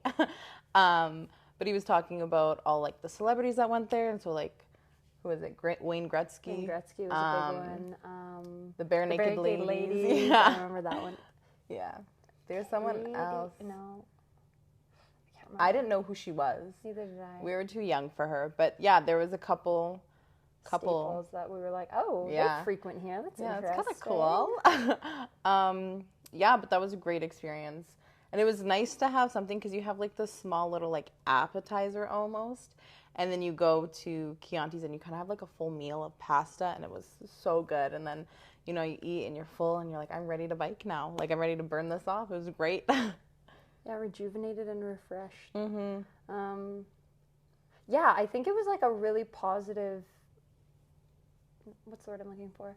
I think it was a nice touch of actually having, like, Jeff there and someone that we, like... someone so knowledgeable of Chianti, as well as the fact of, like, I mean, I serve part-time in a restaurant, so I just want to, like, give props to his service skills, because, I mean, I've had bad days when I'm not the best server, and I've also seen firsthand some servers who are very much like, I'm here to do the job and leave. Yeah. And he is the complete opposite. Like, he is definitely there, like, ready to make your day better, ready to talk to you, to get to know you, like, chat with you, tell you as much as you want to hear about the establishment and about the food that you're eating, which is so sweet. And it's just such a positive experience, I feel like. And Joseph, too, was just so kind in the interview that we did and talking to me and, like, making time. Yeah. That's another thing, too, I think, especially with how busy Food Bike Tour is, because you have, like, I think our tour had 28 people on it. Yeah, it was quite a large group. And so having 28 people from the perspective of a business owner, having 28 people come into your establishment, needing to make sure everything's ready, XYZ, these are all the things on your to-do list. Yeah. They still made time to sit down with me and have a conversation, answer my questions, let me take footage at their establishment. And that, I think, just speaks a lot to the character of the establishment. 100%, yeah. Their ability to, like, make time for people. I don't know. It was just sweet because I'm like, you're really busy and you could very well just say no. Yeah. And none of them said no, which was really sweet and really cool. So you could also tell, like, Jeff really enjoyed his job. Like, that's one thing, like you were saying, like, you can kind of, like, read servers. You could tell he was, like, really happy to be there and wasn't like, oh, like, this group, or, like, no, he, like, it was great. Great experience. It was super sweet. Absolutely. I totally agree. And then, the last place we went to, driving from Chianti to Otto. So Otto was, again, I think you had to cross the bridge, ? Because Otto was back downtown. Yes, we did. We crossed this really cool bridge, actually. The Walterdale? Maybe. There's like... the one that had to be replaced because it used to swing. Scary. I don't think it was that one. No. Oh, really? I think it was the Walterdale that was that. Maybe. There was a bridge in Edmonton that had to be replaced because when it got windy, it would swing. But now it doesn't swing anymore, so Edmontonians Wow, don't really be glad I didn't know scared. that before I went on it. It's the one right by the Shaw Conference Center. Because, like, that hill, it's like a small little walking one. Like, it's not, no cars can go on it, but it's really then I have cute. no idea. Then It it's was, not the Walterdale. it's actually really cute, and I think we should go back and look. We should, because now I'm confused as to what bridge she's talking about. Not that I know much about Edmonton. No, but like a bridge is a bridge. You think you know a bridge. But yeah, I didn't know this one either, so We it's fun. should definitely go back then. Yeah. Yeah, I just drove again, and that was a little worse because it was closer to like 3 or 3:30 or something Yeah. by the time we left. So it was getting to rush hour, and I was like, come on, everybody, this shouldn't take this long. Yeah. I actually don't understand rush hour traffic. A little side note for a second, but it doesn't really make sense to me. I'm like, if we all just go the speed limit and follow the lights. I saw this thing, and because I use the same thing, I'm like, just go. See, there's like a line of cars, okay? And like someone stops to cross the road, it's like a domino effect. So they all need to stop back. And so by the time this person's going, these people could still be stopping because of how many people are on the road. Does that make sense? That does make sense. Yeah, and so I saw this video, I'm like, that makes actually so Way much more sense, and I sense. understand, but... Yeah, that makes way more sense, because in my brain I was just like, guys, everybody just go. Pedal to the metal, let's do it. But, basically. How was your experience biking? it was great. The other kind of biking we did was more in like neighborhoods or like on roads. This one we kind of went through like a nice little forest, which was a change, very fun. Forest in Edmonton? Yeah, it was like by the river, you know? Oh, nice. Yeah. Which was super fun. I thought there'd be a lot of bugs, but there wasn't. And you go fast on that bike, I would like to add. I like was hitting like 30 kilometers an hour, like zooming, super fun. Lightning McQueen could never. Truthfully. Should have got to 40. Wow. Go through a school zone. Just kidding. Slow right down. But yeah, no, I think that was my favorite bike ride just because I really got to see a lot of places that I've never been in Edmonton. And then that bridge was super beautiful. They like made everyone stop and was like, okay, we're going to take pictures of like each individual groups, which was super cute. Yeah. And then there was like a little bit of a hill, but it wasn't as bad as like the first hill we went on. Super, super relaxed. And I had so much respect for the people that didn't have e-bikes because we needed to go. Sorry. If you've been in Edmonton, you kind of know that big hill by the Shaw Conference Center. I don't know streets, but there's a Shaw Conference Center. You know what I'm talking about? You're trying to figure it out. Grierson Hill?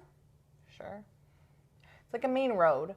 And it's like really steep. And you Yeah, come yeah, up to, do you come up to Jasper or do you come up to 82nd Street? 82nd, then Grierson Hill. Yeah, Grierson. Yeah, that was quite fun, but like the people on the bikes were like insane. I'm like, good for you guys, because I'm struggling on this electric bike. But after that, it was just kind of ease, you know, just drive straight to the restaurant. Yeah, it was good. Great. That was my favorite bike ride. The whole event. And that was when you were brought to Otto, where we met Ed, who was so kind. Because I don't know what, I think we were delayed at Chianti, which maybe delayed you all coming. Because for some reason, I got there so early in comparison to the So bike it rides. was, when you have such a big group, especially some of the like roads we took, they had long red lights and short green ones for the roads we were taking. So the group kind of got split in half because of how kind of we were separated a bit. So I think that's what kind of slowed us down. But yeah. Gotcha, yeah, because I was there and I actually got to interview Ed before everyone came. And then we chatted even more about like ourselves and what we do and stuff. But we went to Otto, which was amazing. I had been there before as well, and I love it. It's sorry, I just totally lost my train of thought right there. It's a super cute place. They try to carry only like craft beer and like Yeah. local beers, which I think is really cool. I also really appreciate when people do that because I'm like, Me yeah, too. support local, like 'Cause we have, local like- supporting local. You know? We have a lot of cool, like, stuff here and a lot of great drinks I've heard. I'm not, like, a beer girly, so I don't really drink any of that. I'm not a but, beer girly either. No, I heard we have, like, a lot of good, trying to think of the word, breweries and good beers from here. So I think it's great when restaurants are able to kind of take that on and are like, yeah, we love that we're all local. We love that we're able to kind of share our spotlight. Absolutely. And yeah, so you just tried the food at Otto. Yeah. And how was the food? It was great. It's like kind of like Dutch German inspired. There was like fries. There was a curry ketchup, which was delicious. There's 2 different types of sausages, which I don't remember the flavors of, which I'm kind of upset. I think one of them was chicken. And the other one... There was a chicken sausage, and I think it was the Otto sausage, which is like their signature sausage. Yeah. Which is also the owner's favorite sausage. Oh, yeah, that's so something cute. we talked about.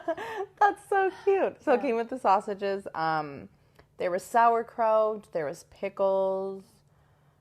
Yeah, there was like a mustard. It was like a seed mustard, like a very mustard seed. Yeah, but it was like mustard with like seeds in it. So like it had like the mustard seed in it. Oh, it's not called mustard seed.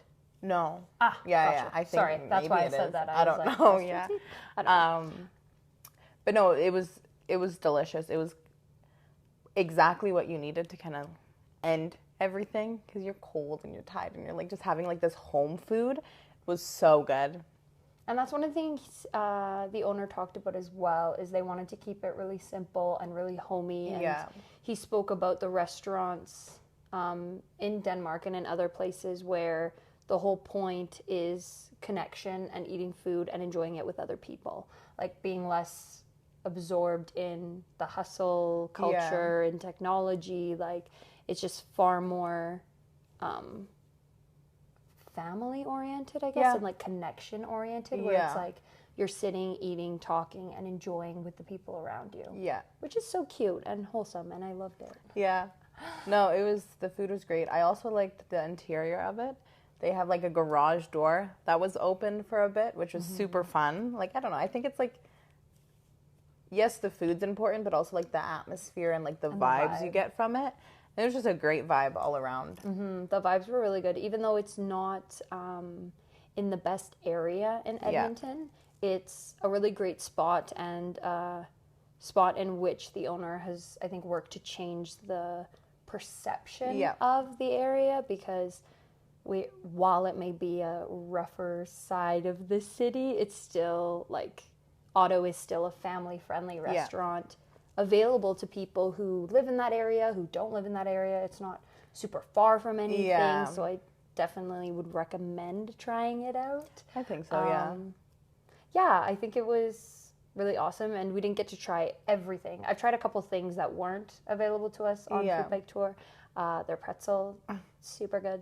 Super duper good. That's so fun that they have a pretzel. Like every time you bring that up, I'm like, that's so cool that a restaurant just has a soft pretzel. Like, so I love soft pretzels. I'm a big soft pretzel girly, and it didn't miss. So so that was Otto, and it was so fun because one of the ladies that was on the Food Bike Tour with us is actually having her reception? I think it was maybe her bridal party, something to do. She was getting married. Yeah, she was getting married, and she was actually having one of her parties. I think it was the reception. Maybe it was the bridal party at Otto, which was so funny and so cute because it's like, it was super cute. No, so they were on her it was her bridal party. So sorry. So her and her bridal party were on the bike tour for the, I don't know if it's a bachelorette party or bridal shower. Yeah. Something along those lines. And then they were having their reception. Yes. At Otto as well, which was super cute and just goes to show that, they're adaptable and they're willing to work events. So so that was that. And then that was kind of the end. Well, not the end, I guess, because you still biked back to the park. Halfway through our visit at Otto, it started pouring rain. Torrential downpour. Within seconds, everything was soaking wet. There were so many puddles on the floor. They needed to close the garage. It was quite upsetting, but understandable. Finished our meal and all needed to head back onto our bikes to finish the tour. Or kind of go back to where we started the tour. That was just a fun time. Like, the vibes there, like, I was kind of worried because, you know, like, not everyone likes to get soaking wet in the rain. Like, me personally, I think that's so fun, and it just reminds me of being a kid, so I'm completely fine with that. Everyone on that tour would just, like, come up to me, or, like, you can hear them talking, be like, this is so fun, like, what an experience. Like, it was great, kind of capped off the tour very nicely. It was a different experience that we got, and I'm kind of glad that it happened closer to the end, so we weren't soaking wet at all of these restaurants. Yeah, it was just a whole vibe. Everyone was having so much fun with it. They play music. They have like a big speaker and they play music, so I was kind of closer to the front listening to the music, vibing out. Yeah, it was I keep on saying this, it was probably my favorite bike ride, strictly for the vibes. Great time. Yeah, I was not jealous that I didn't have to bike in the rain, but low-key jealous because everyone seemed so happy and like they were having so much fun, and I was like, I want to be there having fun with everyone. Yeah. Which I think is awesome that they can, that they can put a positive spin on something that could very well not be positive, because you know, like, bad moods are contagious, just like good moods. 100%. And so if someone was like, ew, we have to bike in the rain, like this is gonna be the worst thing ever, then it kind of brings down the mood for everyone. Yeah. But the upbeat energy and the fun that everyone was having even before you left Otto, I was like, oh, good for everyone. Like, have fun, you know, do the thing. And then it was funny because when Rochelle got in the car, she was soaking wet. Like, soaking wet. Like, even when I got home, it was like a 30-minute drive home, and I was still like soaking wet.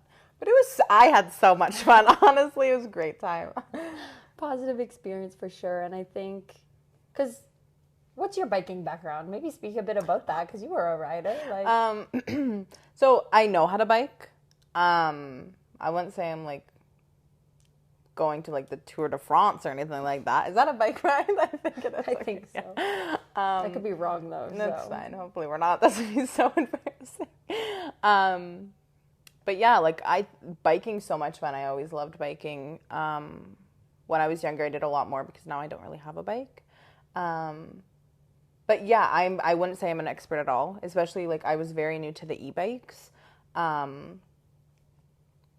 yeah, like I would rate my skills maybe like a 5, modest 5. Like, I'm not the best, but I'm not the worst. So yeah, you definitely don't need to have really any experience. If you can stay stable on a bike, you're fine, you're good. You could definitely go, and I would recommend going. I think too, like, Vanessa was really great at helping. Like, she was telling you how to use the bike. It's not like they just throw you to the deep end of like, oh, here's your bike, go ride. Yeah. Like, everyone stays together.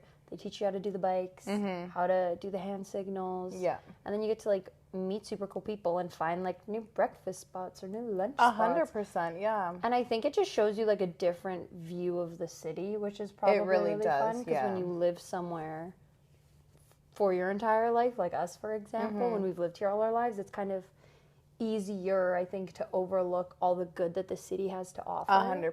And then you just get stuck in your routine or your route of like, I go from here to here to here, and that's all I do. And so sometimes you kind of get in a rut when it comes to discovering new places and new things. And yeah, this was a cool way, like, of being active, getting to see parts of the city. I mean, I didn't see those parts of the city. To an extent I did, because I went to the places, but not the bike portion. Yeah. But then also trying fun food that you may like never, if you're not adventurous in like food places. Yeah. Because I know I used to not be. I'm trying to get better at it. She's getting a lot better. She's doing great. Thank you. But if you're not willing to like try new things or put yourself out there, which is fair, because like eating out is expensive and you don't want to spend all this money on something you're not gonna like. Yeah. But I think this is like a fun way to try new places without being like, what's the word I'm looking for? Like 100% committed to any of them. 100%. You're only there for like 20 minutes trying some food. Yeah. Then you get to leave, which is cool. Yeah, great. Oh, and then there were a couple people on our tour too who had allergies or sensitivities, which they totally accommodated, which is also really nice. Yeah. Because that's another thing I think that kind of steers people off from doing things sometimes. 100%, is when you have yeah. allergies or sensitivities for good reason, because if people don't take them seriously, like that's a big problem for you. Yeah. But yeah, that was really cool. Yeah. And there's something else I wanted to say, but I don't remember. There's something I want to say. So if you bring your bike or you get an e-bike, either or, it can be scary leaving it downtown. But they have like a big bike chain, so you kind of line everything up. They chain it all, and they have someone there constantly looking after your bike. So if you're kind of scared of, like, because bikes are expensive, especially if you're like an avid biker and you like go to the mountains or you like take it places, they take very good care of your stuff and they make sure that nothing happens to it. So yeah, I think that's a very good plus, especially if you're planning on going and want to bring your own bike. Mm-hmm. And I think just that's really great. I want to go on one now. I think I'm going to make my boyfriend go with me. I literally cannot stress it enough. It is the funnest time you'll ever have. Like, it's so fun. I think and like the day that I went, like, yes, it was raining, but it was like a good temperature. Yeah, it was a great temperature, especially like I did not overheat once, but I also wasn't cold, so it was great. It's a good middle to find, I think. Yeah, it was great. And also too, like, just the aspect of discovering the local, I really, really like, because again, you know, you don't always think, oh, let's go to a new local restaurant. Like, there were some people on the tour that I spoke to do that with their spouse, of like, it's a bi-weekly or monthly thing of like, that's we always so try to cute. find local places. Like, we go once a month. My sister and I do that with cafes because we love coffee and croissants. But I think it's a great supporting local kind of dynamic that they 100%, have built, which is cute. And it combines biking, and I think, I don't know, maybe it's just me, but I never thought about biking in Edmonton. No, and it's like, I'm the exact same way. Like, biking's fun, and I love biking, but I would never think to like bike around downtown. But you really get to see like a completely different side of your city, which I think is so fun. Like, why would you not want to do that? 100%, very fun, and also I think too efficient, because biking was at times faster than the driving was, and it's kind of more fun, I think, because you're not like, oh, I'm sitting in traffic. Yeah, you don't need to like worry about where to park. Mm-hmm. It was great. Yeah, paying for gas, all that sort of thing. And I think too, environmentally, it's a way better option. 100%. Yeah, climate change is real, everyone. Just saying. Yeah, no, I think it's super cool. I think you should definitely try it out. Like, yeah, they have like different locations. Like, one in Banff would be so beautiful. Mm-hmm. Like, Banff, so Kelowna, fun. Canmore is coming Calgary. soon. Calgary? Yeah. Yes. Choccorant and Edmonton, Edmonton.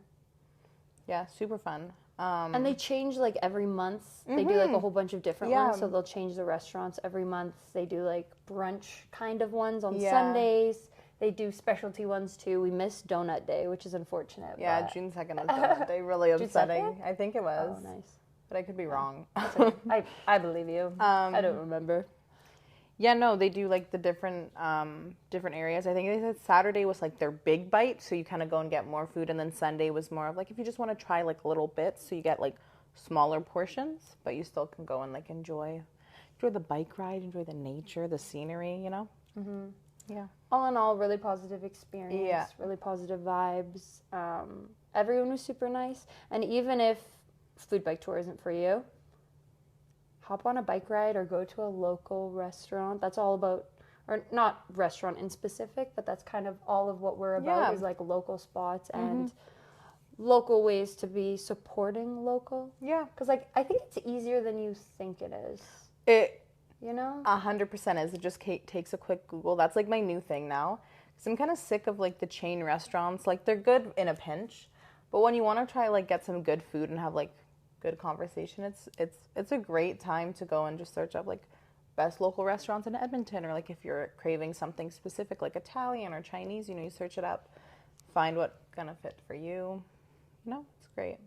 Yeah, that's so crazy. I like think about growing up and then being like, oh, like we always go to the same spot of like the chain restaurant or whatever, but the most positive experiences I think that I've had, or that the best stories that I've heard have come from like the local places where they're willing to share with you. They want to get to know you, you know? And I feel like also it's more of, like you were saying, like a home environment. Like if you go to somewhere like a chain restaurant, they just want your money. So it's kind of like go fast, you eat fast, quickly. In like, and out, yeah. But when you go to like a local spot, they want you to stay. They want you to have a fun time. They want you to like eat your meal like slowly and like graze and enjoy it. And I think that's a big factor of why I like going to local spots now. That's actually so true, because now that I think about it, I don't know if this is every mainstream restaurant, but a lot of the times when I make reservations, it'll be like 2-hour limits. Yeah. And that's just like, I don't know, there's just something, I mean, I won't stay 2 hours usually, you don't need 2 hours, but it's just funny that they're kind of being like, you only have 2 hours to be here, and then after that, we have to give your table away. Like, I get if there's other reservations, but it's just kind of a funny thing that I think society's diving into now. Yeah. So back to the bike tours. Bridget unfortunately didn't get to go on the bikes like we were saying, but I did. So I'm going to do a little rundown of what you should bring. So I had a backpack on. I would recommend a backpack.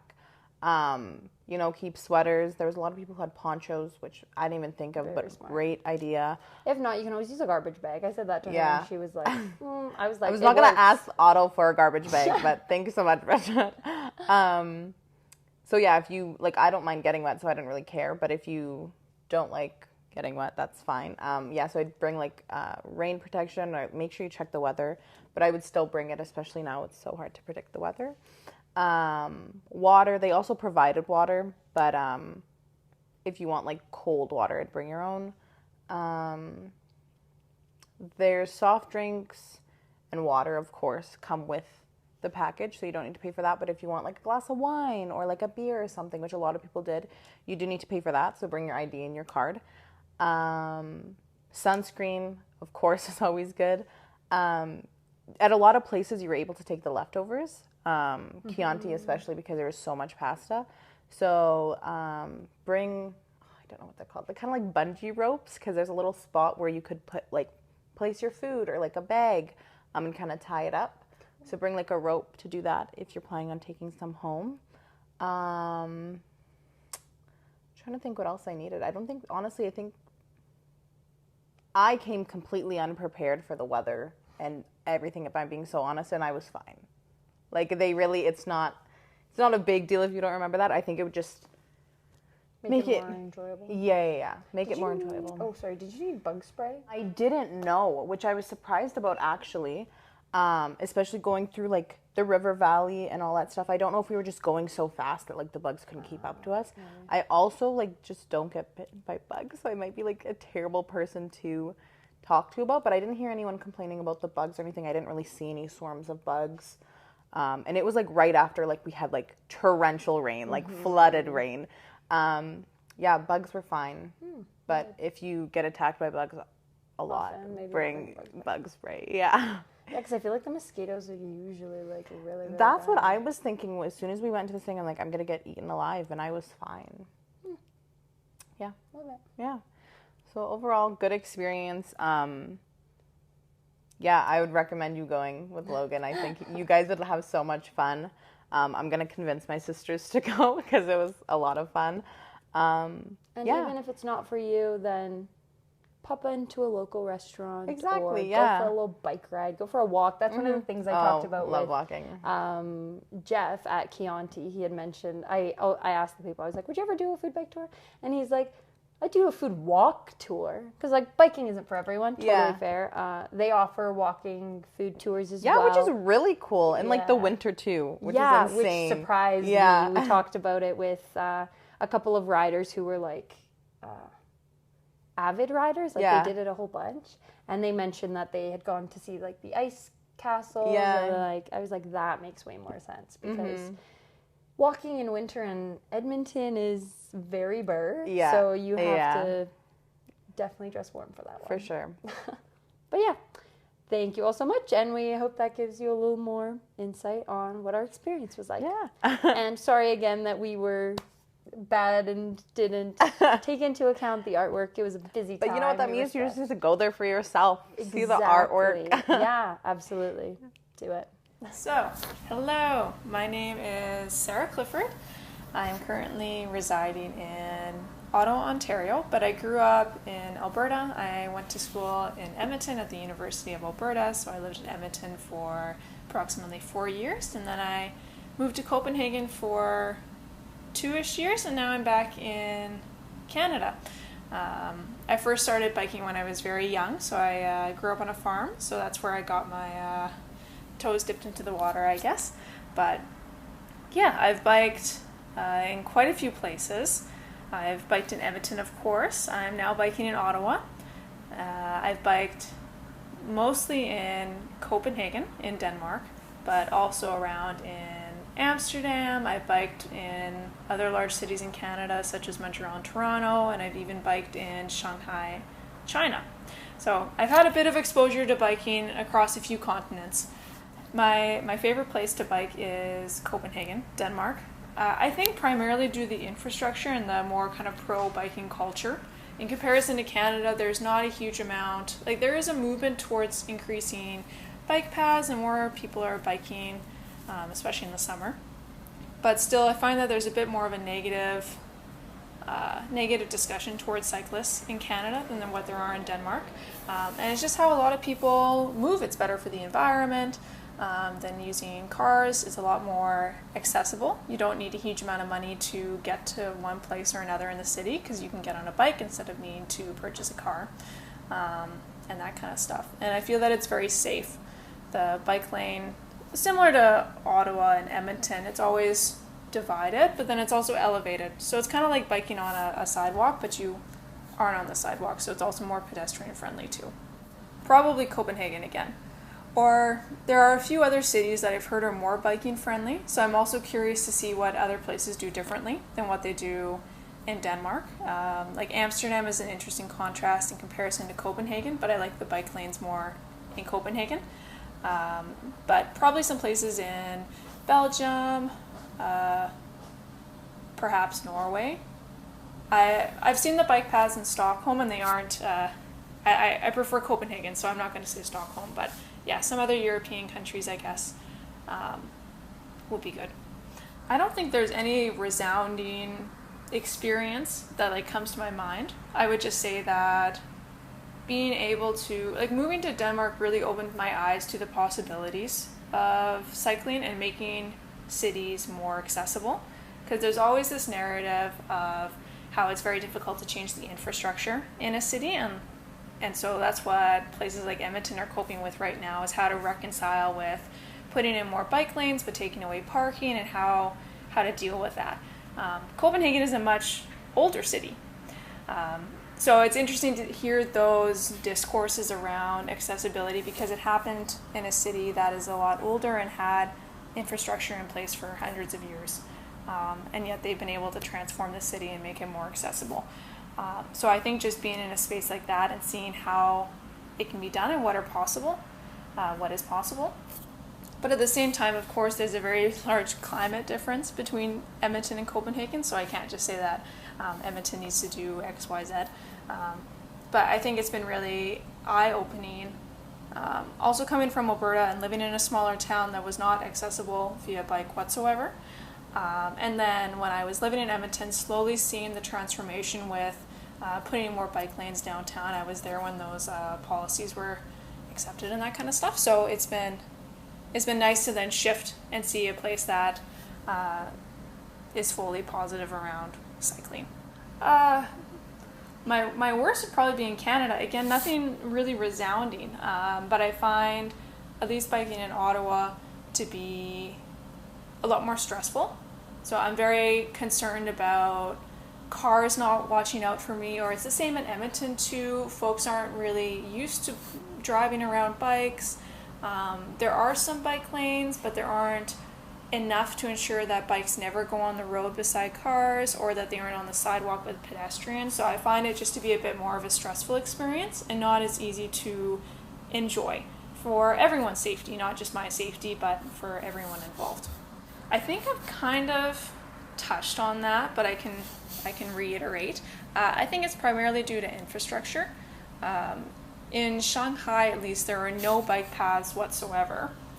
But I still found it to feel almost more safe than in Edmonton or in Ottawa, just because it seemed that it was less busy. Not that China is not very busy, but there was less of that go, go, go culture all the time where, you know, your safety starts to get put at risk when you're biking with vehicles because everyone's always in a rush. They're not giving you enough space. I found drivers in China to be very courteous. And so I was never concerned about going on a street with cars because it seemed very safe to me, and perhaps that's also my limited knowledge of the space. But yeah, and then infrastructure is very different even across EU countries, across Canadian cities. But I would still say there's a big difference between the biking culture in many EU countries compared to Canadian cities. It's a lot more positive in the EU and a lot more, I guess, normative.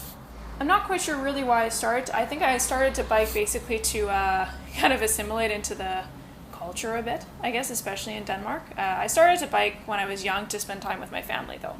So I do like that it can be very social. You'll see a lot of people, especially in Copenhagen, they're biking and they're talking to each other. Couples will hold hands across bikes. So it's a nice way to partly exercise, get out in the city, and then also maintain that social connection. I also found that it's a different way to view the city and to get to know a city. So same in Ottawa, I got a bike right away and started to bike around neighborhoods, and it's just a different way to experience. So I like coupling it with different opportunities, so also walking and then using public transportation or whatnot. I guess in the summertime when it's plus 30 and then you meet a hill, I think that's probably the worst part about biking.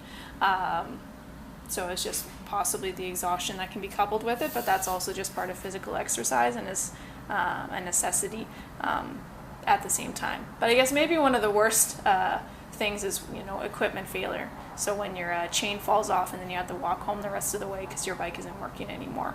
But that happens with everything. With walking, you can get hurt or your car can break down. So I would say there's probably two aspects. So one is just starting to slowly change the culture and making it more normative to go biking.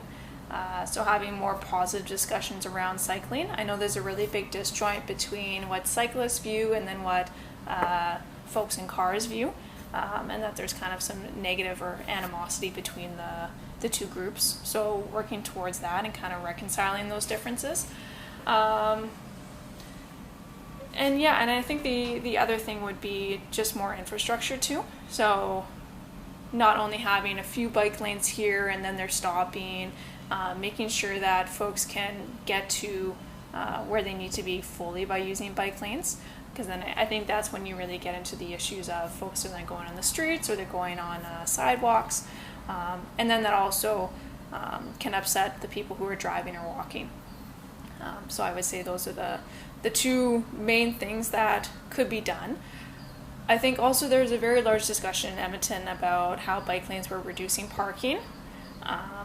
And so, of course, Edmonton's been going through a lot of initiatives to work on their public transit system, but I think those go hand in hand, is also trying to make the city a bit more reachable without having a car. Because we can't keep limiting parking without also giving another alternative. So I think there are a few things that can be done. I found it's a really nice mental health break, honestly. Going to and from work, to and from school, it gives you the time to kind of be alone with your thoughts. You can put music on, you can call folks. For me, it gives me a space to not work, which is probably not the best thing, but it's at least healthy for me because it gives me that space. But of course, physical activity too. If you're not a huge sports person or go to the gym very often, biking will give you a bit of that at least.